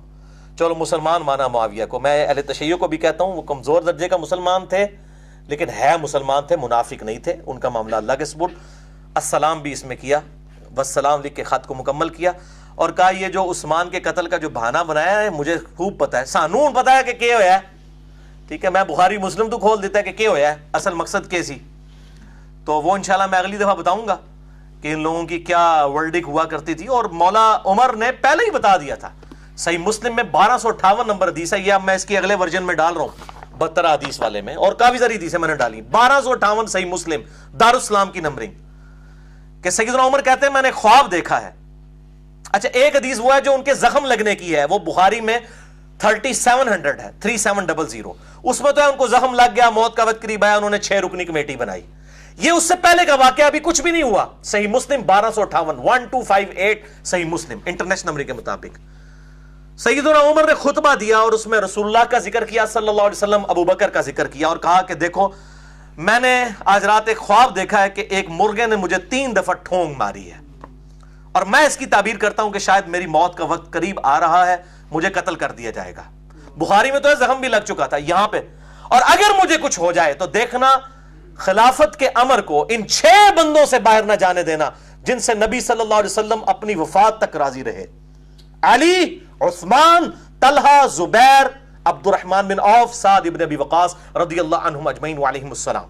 اس کا مطلب ہے کچھ سے پھر ناراض بھی ہوں گے اگر 6 سے وفات تک راضی رہے۔ یہ عشرہ مبشرہ والے تھے، ان میں سے خلیفہ چن لینا، اور اس کے بعد مجھے یہ خطرہ ہے کہ جن کو میں نے اسلام کی خاطر اپنے ہاتھوں سے مارا ہے، مار مار کے اسلام میں داخل کیا ہے، جن کو اسلام کی خاطر فتح مکہ پہ وہ لوگ معافی مانگ کے مسلمان ہو گئے ہیں، مجھے خطرہ ہے کہ یہ لوگ خلافت کے معاملے میں تان کریں گے، وہ کیا بھی ہے دیکھیں، اور اگر یہ ان 6 بندوں کے خلاف کھڑے ہو جائیں تو ان کے کفر اور گمراہی میں شک نہ کرنا۔ یہ مولا عمر کا فتویٰ ہے بھائی جی، سعودی عرب دا فتویٰ نہیں جے، نہ ایران دا فتویٰ جے۔ ان کے کفر اور گمراہی میں شک نہ کرنا جو ان 6 بندوں کے خلاف کھڑے ہوں۔ ہم کہتے ہیں خود آپ فیصلہ کریں، چلیں کفر کو آپ لغوی معنوں میں لے لیں، کفران نعمت، لیکن گمراہی کا تو اور ترجمہ کوئی نہیں ہو سکتا، ضلالہ کا تو ترجمہ ہی کچھ اور نہیں ہو سکتا۔ ٹھیک ہے، ہم پوچھتے ہیں ان 6 بندوں کے خلاف کھڑے ہونے والوں کو، مولا عمر نے کہا ہے کہ گمراہ اور ان کے کفر میں شک نہ کرنا جو اس قسم کے اختلاف کریں گے۔ تو یہی آپ دیکھ لیں، ادھر بھی کلیئر کٹ سیدنا علی بھی کہہ رہے ہیں کہ یہ اللہ کی منتخب کردہ شخصیات ہیں جن کو اصحاب بدر اور اصحاب شجرہ چنے، اگر یہ کوئی اس طرح کی حرکت کرو گے تو تلوار کے زور پہ تمہیں سیدھے راستے کے اوپر میں لے کے آؤں گا۔ بہرحال اس حوالے سے مولا علی علیہ السلام کی جو حقانیت ہے بخاری اور مسلم کی احادیث کی روشنی میں نے اس پہ ڈیٹیل لیکچر دیا ہے، خلافت و ملوکیت، صحیح مسئلہ خروج اور فکر حسین حق پرستی کی علامت ہے، مسئلہ نمبر 101 اہل سنت پاک.com پہ، اور باقی یہ واقعہ کربلا کا حقیقی پس منظر 72 صحیح الاسناد احادیث کی روشنی میں، اس میں 150 روایتیں، اب انشاءاللہ 200 ہو جائیں گی جو میں اب اور اس کا اگلا ورژن انشاءاللہ نکالنے لگوں، پھر انشاءاللہ معاملات بالکل کھل کر سامنے آ جائیں گے۔ یہاں پہ میں ایک بات خصوصاً اہل تشیع کے لیے کر دوں، اپنا اہل سنت کا مقدمہ میں ان کے سامنے رکھ دیتا ہوں کہ اہل تشیع بھائیوں سے بھی میری ریکویسٹ ہے کہ وہ اہل سنت کے بارے میں اس حوالے سے کوئی بدگمان نہ ہو، اہل سنت میں کوئی دوسری رائے نہیں ہے۔ ہم حضرت معاویہ ہوں، حضرت مغیرہ ابن شعبہ ہوں، حضرت عمر ابن عاص ہوں، حضرت بصر ہوں رضی اللہ عنہم اجمعین، ہم صرف ان کا اتنا دفاع کرتے ہیں کہ ان پہ لعنت نہ کریں، ان کے مرنے کے بعد وہ اللہ کے پاس جا چکے ہیں، اللہ جانے ان کا معاملہ، ہم صرف اتنا دفاع کرتے ہیں، باقی ان کی غلطیوں کا کوئی جھوٹا دفاع نہیں کرتے۔ ہم الحمدللہ ابو بکر، عمر، عثمان و علی اور حسن ابن علی، ان 5 ہی کو خلفائے راشدین مانتے ہیں۔ ایون امام ابن تیمیہ نے منہاج السنہ میں لکھا کہ خلفائے راشدین 5 ہیں، ابو بکر، عمر، عثمان، علی اور حسن ابن علی، 6 مہینے ان کے بھی ڈال کے 30 سال پورے ہوتے ہیں۔ حافظ ابن کثیر نے آیت الاستخلاف سورہ نور آیت نمبر 55 کے کانٹیکسٹ میں تفسیر ابن کثیر میں، حافظ ابن کثیر المتوفی 774 ہجری، انہوں نے بھی لکھا ہے کہ یہ 12 خلفاء والی جو حدیث پیش کر کے تو یزید کو ان لوگوں کو بیچ میں ڈالتے ہیں، یہ 12 خلفاء نہیں 5 ہی ہیں کنزیکٹو، بعد میں 12ویں امام محمد مہدی ہیں، بیچ میں خلیفہ آئیں گے، ان میں سے ایک عمر بن عبدالعزیز ہیں، انہوں نے نہ معاویہ کو نہ یزید ابن معاویہ کو خلفائے راشدین میں شامل ہی نہیں کیا، نہ ابن تیمیہ نے، نہ ان کے شاگرد امام ابن کثیر نے۔ تو یہ الحمدللہ کوئی دوسری رائے نہیں، ہم صرف کہتے ہیں کہ لعنت نہ کریں، اور اس حوالے سے ذرا اصلاح کا دروازہ تاکہ کھلا رہے۔ اب آخری خطبہ اور اس کے بعد ایک مثال ہے بڑی انٹرسٹنگ، اور اس آخری خطبے کو ڈسکس کرنے سے پہلے ایک دفعہ دروشی پڑھ لیجئے۔ اللہم صلی علی محمد وعلی آل محمد کما صلیت علی ابراہیم وعلی آل ابراہیم انک حمید مجید، اللہم بارک علی محمد وعلی آل محمد کما بارکت علی ابراہیم وعلی آل ابراہیم انک حمید مجید۔ بھائیو یہ یقین کریں مجھے یہ باتیں کرتے ہوئے بھی شرم آ رہی ہے کہ ہمارے علماء اور ذاکرین نے کس درجے تک احادیث کی کتابوں میں خیانت کی ہے، سنیوں نے بھی اور شیعوں نے بھی۔ اس میں سے میں آپ کو اب ایک ایک مثال دینے لگا ہوں، اس کے بعد آپ کے رونگٹے کھڑے ہو جائیں گے، اور اس کے بعد میں سمجھتا ہوں کہ یہ چیز ویڈیو ریکارڈنگ میں لا کے اہل سنت عوام کو میں نے سنیوں کے مولویوں پہ مسلط کر دیا، آپ سمجھ لیں، اور اہل تشیع عوام کو ان کے ذاکرین کے اوپر مسلط کر دیا، جو بھی کتمان حق کر رہے ہیں اور حق کو چھپا رہے ہیں۔ حجت الاسلام مفتی جعفر حسین صاحب کا جو اردو ترجمہ ہے نہج البلاغہ کا، پیج نمبر 617 اور خطبہ نمبر ہے 225، یہ میں ادھر سے پڑھنے لگوں۔ فرحان بھائی یہ والا پیج بھی ذرا ان کو دکھا دیجئے جو کارستانی ہوئی ہے، تاکہ ان کو یہ پتہ چل جائے کہ یہ کس لیول کے اندر جو ہے وہ بے ایمانی کی گئی ہے۔ یہ میرے بھائیوں، یہ خطبہ، یہ والا پیج فرحان بھائی، یہ خطبہ نمبر ہے 225، یہ ریڈ کلر سے آپ دیکھ رہے ہیں کہ میں نے انسرکل کیا ہوا ہے۔ فلاں فلاں کے بارے میں نہ نہیں لکھ دے، چھپا جاندے نے، فلاں، یہ فلاں پھر میں بتاتا ہوں فلاں کون تھا جس کے بارے میں مولا علی علیہ السلام نے تعریفی کلمات کہے اور انہوں نے چھپا لیے۔ اب یہ خطبہ میں آپ کو ورڈ بائی ورڈ یہ مفتی جعفر صاحب کا ترجمہ ہی پڑھ کے سناتا ہوں، یہ آپ ذرا سنیے۔ خطبہ نمبر ہے 225، پیج نمبر 617 اور اردو ترجمہ سنیں۔ فلاں شخص کی کارکردگی کی جزا اللہ ہی ان کو دے۔ اب یہ فلاں کون ہے کوئی نہیں بتایا، کیونکہ وہ کوئی ایسی شخصیت تھی جس سے شاید اس کتاب کے لکھنے والا یا اس کا کاتب کو چڑ کھاتا تھا۔ یہی بے ایمانی میں آپ کو ابو داؤد سے بھی دکھاؤں گا۔ ابو داؤد میں تو بے شمار کسی قسم کی فلاں والی بے ایمانیاں ہوئی ہوئی ہیں۔ ہم ان اماموں کو نہیں کہتے، ہو سکتا ہے کاتبین نے کی ہو یا بعد بھی کوئی مولوی وڑ گیا ہوئے وچ، مولوی وڑ جائے تو کٹ کوئی نہیں سکتا سوائے میرے، کیونکہ میں نے جو وڑ کے نکلے ہیں، دائیاں کو ٹھڈ نہیں چھپے ہوتے، ٹھیک ہے نا، دائیاں کو ٹھڈ نہیں چھپے ہوتے۔ جو دائی ہوتی ہے نا، اس سے پیٹ تو نہیں چھپا ہوتا، اس کو تو پتا ہوتا ہے کہ یہ پریگنینسی کا کون سا مہینہ چل رہا ہے۔ تو یہ اب آپ دیکھیں، فلاں شخص کی کارکردگیوں کی جزا اللہ ان کو دے، انہوں نے ٹیڑے پن کو سیدھا کیا، مرض کا چارہ کیا، فتنہ و فساد کو پیچھے چھوڑ گیا اور سنت کو قائم کیا، صاف ستھرے دامن اور کم عیبوں کے ساتھ دنیا سے رخصت ہو گیا۔ یعنی اپنی اگزامپل کوئی نہیں چھوڑی انہوں نے، اس طرح سسٹم کو انہوں نے اسٹیبلش کیا۔ اللہ اکبر۔ دنیا کی بھلائیوں کو پا لیا اور اس کی شر انگیزیوں سے آگے بڑھ گئے، اللہ کی اطاعت بھی کی اور اس کا پورا پورا خوف بھی رکھا، خود تو چلے گئے اور لوگوں کو ایسے متفرق راستوں پر چھوڑ گئے جن میں گم کردہ راہ راستہ نہیں پا سکتا۔ یعنی وہ خود تو ہستی چلی گئی، لیکن پیچھے اب ایسا معاملہ ہے کہ اس کے لیول کا کوئی بندہ نہیں ہے اور ہدایت یافتہ یقین تک نہیں پہنچ سکتا۔ یہ فلاں کون ہے جس کے لیے اتنے تعریفی کلمات؟ سیدنا عمر ابن خطاب رضی اللہ تعالی عنہ وعلیہ السلام، اور میں یہ ثابت کرتا ہوں اسی میں سے۔ اور آپ حیران ہوں گے کہ سیم خطبہ بخاری اور مسلم میں بھی موجود ہے۔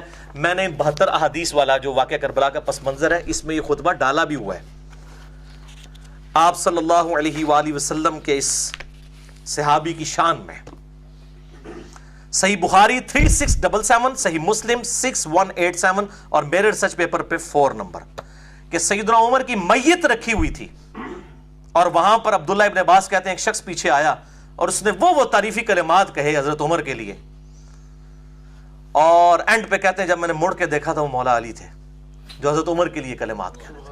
اب وہ کلمات ایسے ہیں اور میری تو پھر حالت غیر ہو جاتی ہے، میں پھر اور طرف چل پڑوں گا، اس لیے میں اس کو چھوڑ رہا ہوں۔ میں نے اس خطبے کو سیدنا عمر کی شان میں جو مسئلہ 65 دیا ہے اس کے اندر اس خطبے کو بیان بھی کیا ہے۔ میں اس لیے بتا رہا ہوں کہ نہج البلاغہ میں جو الفاظ موجود ہیں یہ صحیح بخاری کے اندر بھی موجود ہیں، اور یہ جو انہوں نے کہا نا کہ وہ خود تو چلا گیا، جب تک وہ تھا معاملات جڑے ہوئے تھے، اب متفرق ہو گئے ہیں، یہ سیم الفاظ آپ صلی اللہ علیہ وسلم کے بھی ہیں۔ سیدنا عمر رضی اللہ تعالیٰ کے بارے میں بخاری اور مسلم دونوں میں، جو میرے ریسرچ پیپر پہ 5 نمبر ہے، صحیح بخاری میں 7096، صحیح مسلم میں 7268، آپ صلی اللہ علیہ وسلم نے فرمایا میری امت اور فتنوں کے درمیان ایک دروازہ ہے، جب اس دروازے کو توڑ دیا جائے گا میری امت پہ وہ فتنے ٹوٹ پڑیں گے جن کا وعدہ کیا گیا ہے، اور وہ دروازہ عمر ابن خطاب ہے۔ ابو بکر اور عمر کی خلافت محفوظہ ہے، سیدنا عثمان و علی کی خلافت ہے خلافت راشدہ ہے، لیکن خلافت مفتونہ ہے، فتنوں والی ہے۔ سیدنا عمر کی شہادت بیسیکلی اسلام کی پیٹھ میں وہ چھرا تھا جو گھونپا گیا، اور مولا علی بھی یہاں پہ کہہ رہے ہیں کہ ایسے متفرق راستوں میں چھوڑ گئے کہ جن میں گم کردہ راہ راستہ نہیں پا سکتا اور ہدایت یافتہ یقین تک نہیں پہنچ سکتا. وہ کہتے ہیں جو راہ کی تلاش میں وہ راہ نہیں پا سک رہا، اور جو ہدایت یافتہ ہے اس کو بھی یقین نہیں آ رہا کہ اب اس معاملے کو کس طرح ٹیکل کیا جائے. وہی حضرت عثمان کے دور میں پھر ہوا. اب یہ الگ سے ایک باب ہے. میں اب وہ ساری احادیث سیدنا عثمان کی شہادت کے اسباب کے ہیں بخاری مسلم کے حوالے سے، اس میں انشاءاللہ ایڈ کرنے جا رہا ہوں. 8 پیجز اور بڑھ جائیں گے، 50 کے قریب روایتیں، پھر 200 روایتیں 72 کے ٹائٹل سے اس 5B ریسرچ پیپر میں انشاءاللہ ہو جائیں گی. اب یہ جو فلاں شخص یہ لکھا نا فلاں نہج البلاغہ، میرے بھائیوں نہج البلاغہ کی سب سے اتھینٹک شرح، جیسا کہ صحیح بخاری کی سب سے اتھینٹک شرح لکھی گئی ہے فتح الباری امام ابن حجر اسقلانی المتوفا 852 ہجری، نہج البلاغہ کی سب سے اتھینٹک شرح اہل سنت اہل تشیع دونوں کے ہاں، کیونکہ ایک نیوٹرل بندے نے لکھی تھی، وہ معتزلی عالم دین تھے، اور ان کا نام ہے امام ابو حامد عبد الحمید ابن ابی الحدید المتوفا 655 ہجری. ان کو شیعہ اور سنی دونوں ہی ادر کی نگاہ سے دیکھتے ہیں، کیونکہ نیوٹرل سے نا، سنی کے ہوتے تو شیعہ کہتے ہیں ایویزی، شیعہ کے ہوتے تو سنی کہتے ہیں، تو یہ نیوٹرل بندہ تھا. اس نے بھی شرح لکھی ہے نہج البلاغہ کی، اور سب سے عرب اور عجم میں یہ سب سے زیادہ مشہور شرح ہے. مکتبۃ الشاملہ اہل تشیع کا بھی بنا ہے، عرب کے لوگوں نے یہ سنیوں کی کتابوں کا بھی بنایا اور شیعہ کے بھی، وہ میرے پاس ہے، اس میں بھی نہج البلاغہ کی یہ ساری شروحات رکھی ہوئی ہیں. اور اس میں یہ جو شخص تھا نا جی، اس کا بڑا ذاتی شغف تھا نہج البلاغہ کے ساتھ. اس کے پاس امام رضی شریف المتوفا 406 ہجری جنہوں نے نہج البلاغہ لکھی، مولا علی کے خطبات جمع کیے، ان کا قلمی نسخہ اس بندے کے پاس نہج البلاغہ کا تھا، ان کے ہاتھ کا لکھا ہوا. اور اس میں نا یہ فلاں جو ہے نا، فلاں کے ساتھ سٹیرک لگا کے، شاید انہوں نے تو اپنے عوام سے بچنے کے لیے تقیہ کیا ہو، سٹیرک لگا کے نا فٹ نوٹ پہ انہوں نے لکھا تھا کہ فلاں سے مراد عمر ابن خطاب ہے رضی اللہ تعالیٰ عنہ علیہ السلام. یہ میں اپنی طرف سے نہیں بتا رہا، جس نے نہج البلاغہ لکھی اس کے قلمی نسخے میں یہ چیز موجود ہے کہ اس نے یہ انصاف کیا کہ تقیہ کر لیا لیکن ساتھ فٹ نوٹ پہ یہ لکھ بھی دیا کہ عمر ابن خطاب ہے، تاکہ اپنی عوام سے جان چھڑائی جا سکے. کوئی اگر پوچھے یہ کیا لکھ دیا، وہ کہے گا یار میں فلاں ہی لکھا ہے.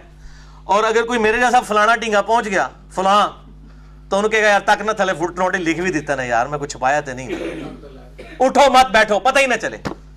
تو یہ کام جو ہے وہ اس اعتبار سے کیا گیا، اور تسی بھی نہ خوش ہو وہ سنیو تو آڑے مولویوں نے اس تو بڑھ کے کام کیتے ہوئے نے. یہ تو ایک مثال ہے نا. اب میں آپ کو بتاتا ہوں کہ یہ والا جو فلاں والی مثالیں ابو داؤد کے اندر، اگر میں 5 گھنٹے کا لیکچر صرف سنن ابی داؤد سے فلان اور رجلن اس طرح کے الفاظ کے ساتھ صرف 5 گھنٹے اللہ نے میری زندگی کی. اگلے محرم الحرام میں یہ سارا چٹا بٹا انشاءاللہ کھولوں گا. ابھی تو یہ سورہ نور کی آیات کے اوپر آ رہا ہے نا. بہرحال میں آپ کو ایک مثال، اب میں نے کاؤنٹر تو کرنا ہے نا، سنیاں نو خوش کیتا ہے تو تھوڑا شیعہ نو بھی حق گل دسی ہوئی، سنیاں دے گھر بھی ڈنڈا پھیر کے تو دسنا، اسی تے بھائی نیوٹرل بندے ہیں. اے فلاں علی یہ بیماری، یہ میں اس کو کہتا ہوں یہ روحانی بیماری بلکہ شیطانی بیماری اہل سنت کے ہاں بھی پائی جاتی ہے. اور یہ مثال اب آپ سنیے کتمان حق کی، اور میں یہاں پہ وہ آیت بھی کوٹ کر دوں، سورہ البقرہ کی آیت نمبر 159 ہے، جو لوگ حق چھپاتے ہیں ان پہ اللہ کی لعنت، اللہ کے فرشتوں کی لعنت، اور تمام لعنت کرنے والوں کی لعنت جو حق بات کو چھپاتے ہیں جب تک کہ وہ توبہ کر کے اپنی اصلاح نہ کر لیں. اور یہ میں نے پہلے نمبر کے اوپر یہ آیت ڈالی ہے اس واقعہ کربلا والے ریسرچ پیپر کے اوپر 5B، واقعہ کربلا کا حقیقی پس منظر 72 صحیح الاستعادہ حدیث کی روشنی میں نے یہ پہلے نمبر پہ آیت ڈالی ہے. اور آگے حدیث بھی ہے جامعہ ترمذی میں 2649، سنن ابی داؤد 3658، سنن ابن ماجہ 261 اور مشکات میں بھی 223 ہے کہ جس سے حق کی بات پوچھی گئی، کوئی بات علم کی بات پوچھی گئی کسی سے، علم کی بات، اور اسے معلوم تھی اور اس نے حق چھپا لیا، قیامت والا دن اس کے منہ میں آگ کی لگام ڈالی جائے گی، وَلِعَاذُ بِاللَّهِ تعالی. تو لعنت اللہ نے فرمائی، اور نبی صلی اللہ علیہ وسلم نے کہا آگ کی لگامیں ان مولویوں کو جب ڈلی ہوں گی نا، پھر ان کو پتا چلے گا کہ علی صحیح پیٹدا سی ساڈی جان نو. اب آپ سنیے کہ یہ سنن ابی داؤد میں فلاں فلاں، یہ فلاں فلاں، یہ پہلے تو سنن ابی داؤد دارالاسلام کی یہ کلوز کریں جی فرحان بھائی. یہ دارالاسلام کی میرے پرا میں گھر کو نیچے چھاپی، مکتبۃ الشاملہ میں بھی فلاں فلاں کو ملے گا، اس میں بھی ملے گا. اور جب ہم یہ فلاں فلاں نکالنا شروع کرتے ہیں سانو لا کہندے تسی فلانے ٹنگے ہو. ہن تانوں دسنا ہے کہ ایک کے کم ہویا ہے کتاباں کاتبین نے کیا. میں نہیں کہتا امام ابو داؤد نے کیا المتوفا 275 ہجری, میں کہتا ہوں کاتبین نے کیا ہوگا. بہرحال یہ فلاں فلاں. اب میں اس میں سے آپ کو پیج بتانے لگا ہوں. حدیث ہے یہ فرحان بھائی, ذرا ریڈ کلر کا ذرا یہ والا پیج آپ ہائی لائٹ کریں. یہ سنن ابی داؤد میں حدیث نمبر ہے 4648 انٹرنیشنل نمبرنگ کے مطابق. اس کے اندر آپ دیکھیں گے یہ فلاں لفظ یہ میں نے انڈر لائن کیا ہوا ہے. جب فلاں شخص فلاں کو ملنے کوفے آیا تو اس نے فلاں کو کھڑا کیا اور اس نے علی کے بارے میں یہ کہا, علی پہ لعنت کروائی, نعوذ باللہ. یہ دو فلاں ہیں, اے میں تو لب کے دسنا ہے کیڑے فلانے نے. یہ دو فلاں کون ہیں؟ فلاں نمبر 1, فلاں نمبر 2. یہ سنن ابی داؤد میں 4648 نمبر حدیث ہے, 4648. یہ آپ نے دیکھ لیجیے. اب آپ ذرا دیکھیے میرے بھائیوں, میں اب آپ کو یہ پڑھ کے بتا. اور یہ حدیث یہ نہ سمجھیے گا یہ حدیث کوئی ضعیف حدیث ہے. اس حدیث کو دور حاضر میں چاروں بڑے بڑے محققین, جن سے بڑا کوئی محقق نہیں ہے, حدیث کی فیلڈ کا امام اور سنیت کا اس سے بڑا کوئی ٹھیکیدار بھی نہیں ہے. نمبر 1 شیخ ناصر الدین البانی, محدث اعظم سعودیہ, جو رہے پھر وہاں سے نکال دیا گیا ان کو, المتوفا 1420 ہجری. نمبر 2 شیخ زبیر لزئی رحمہ اللہ تعالی, المتوفا 1435 ہجری. نمبر 3 شیخ شعیب آرنوت, یہ بھی عرب کے اسکالر ہیں, المتوفا 1438 ہجری, وہ ابھی فوت ہوئے ہیں. اور نمبر 4 شیخ غلام مصطفیٰ ظہیر صاحب حافظہ اللہ تعالی. وہ تو مجھے گالیاں نکالتے ہیں لیکن میں علم کی قدر کرتا ہوں. انہوں نے بھی, تسی بھی کہہ دو حافظہ اللہ تعالی, اللہ تعالیٰ ان کی حفاظت کرے شیاطین کے شر سے, من الجنت والناس. انہوں نے بھی اس حدیث کو صحیح کہا اور الحمدللہ کتمان حق والے معاملے میں اللہ تعالیٰ نے اس حوالے سے محفوظ کیا. باقی معاملات میں بھی اللہ تعالیٰ ان کو ہدایت دے. ہم تو دعائیں ان کے لیے کر سکتے ہیں. تو ان چاروں نے اس حدیث کو صحیح کہا ہوا ہے. اور میں پہلے ابو داؤد میں سے آپ کو الفاظ پڑھ کے بتاتا ہوں عربی نسخے کے. لما قدم فلان الی الکوفہ, جب فلاں شخص کوفے میں آیا, اقام فلان, تو اس نے فلاں کو کھڑا کیا, خطیباً, خطیب کی حیثیت سے, سپاس نامہ پڑھنے کے لیے. فاخذ بیدی سعید بن زید, تو وہ تابعی کہتے ہیں سعید ابن زید جو سیدنا عمر کے بہنوئی اور عشرہ مبشرہ میں سے تھے, انہوں نے میرا ہاتھ پکڑا اور کہا الا ترى الى هذا الظالم, تو اس ظالم شخص کو نہیں دیکھ رہا. یہ کہتے ہیں جی یہ اپنی طرف سے کہتا ہے ظالم مغیرہ, ظالم مغیرہ. احمد انہوں دسنا وا اے پائی جی سعید ابن زید نے کیا ہوا ظالم, جبکہ میں گواہی دیتا ہوں کہ سیدنا علی جو ہیں وہ جنتی ہیں, 9 بندے جنتی, اور اگر میں 10ویں کا بھی نام لوں تو میں گناہگار نہیں ہوں گا. 9 بندوں کے بارے میں آپ صلی اللہ علیہ وسلم نے ایک مجلس میں فرمایا تھا ابو بکر فی الجنہ, عمر فی الجنہ, عثمان فی الجنہ, علی فی الجنہ, طلحہ, زبیر, عبد الرحمن بن عوف, سعد ابن ابی وقاص رضی اللہ عنہم اجمعین وعلیہم السلام. یہ سب کے سب لوگ جنت میں, اور اگر چاہوں تو میں 10ویں کا نام بھی بتا دوں کہ وہ بھی جنت میں. پھر خاموش ہو گئے. انہوں نے پوچھا 10ویں کا بتائیں. ان کا 10واں شخص میں ہوں, جس کے بارے میں نبی صلی اللہ علیہ وسلم نے فرمایا تھا سعید ابن زید, شروع کے مسلمانوں میں سے. سیدنا عمر کا بہنوئی ان سے بھی پہلے مسلمان ہوا, اور سیدنا عمر کی ماریں کھانی پڑی ان کو, سعید ابن زید. اب وہ شخص کا فتویٰ, یہ کوئی میرا فتویٰ نہیں ہے. اس ظالم شخص کو دیکھو. اب یہ ظالم کون ہے, یہ فلاں فلاں کون ہے. اب یہ الحمدللہ جو میں نے کہا نا کہ یہ حق بات چھپتی نہیں ہے, اللہ کا شکر ہے, اللہ تعالیٰ نے اس بات کو ظاہر فرمایا. سیم منوان 8 راوی ہیں اس حدیث میں ابو داؤد میں 4648 میں, 8 کے 8 وہی راوی ہیں ایک اور کتاب کے اندر, وہ ہے سنن نسائی الکبریٰ. کوئی سند کا بھی فرق نہیں ہے, 100% سند وہی ہے. اور وہاں دونوں فلاں کے نام بھی ہیں کہ فلاں نمبر 1 کون ہے اور فلاں نمبر 2 کون ہے. امام نسائی نے نہیں تو امام نسائی نو پھر شہید بھی کر دیتا گیا نا. اس طرح بندہ کتے بچتا ہے.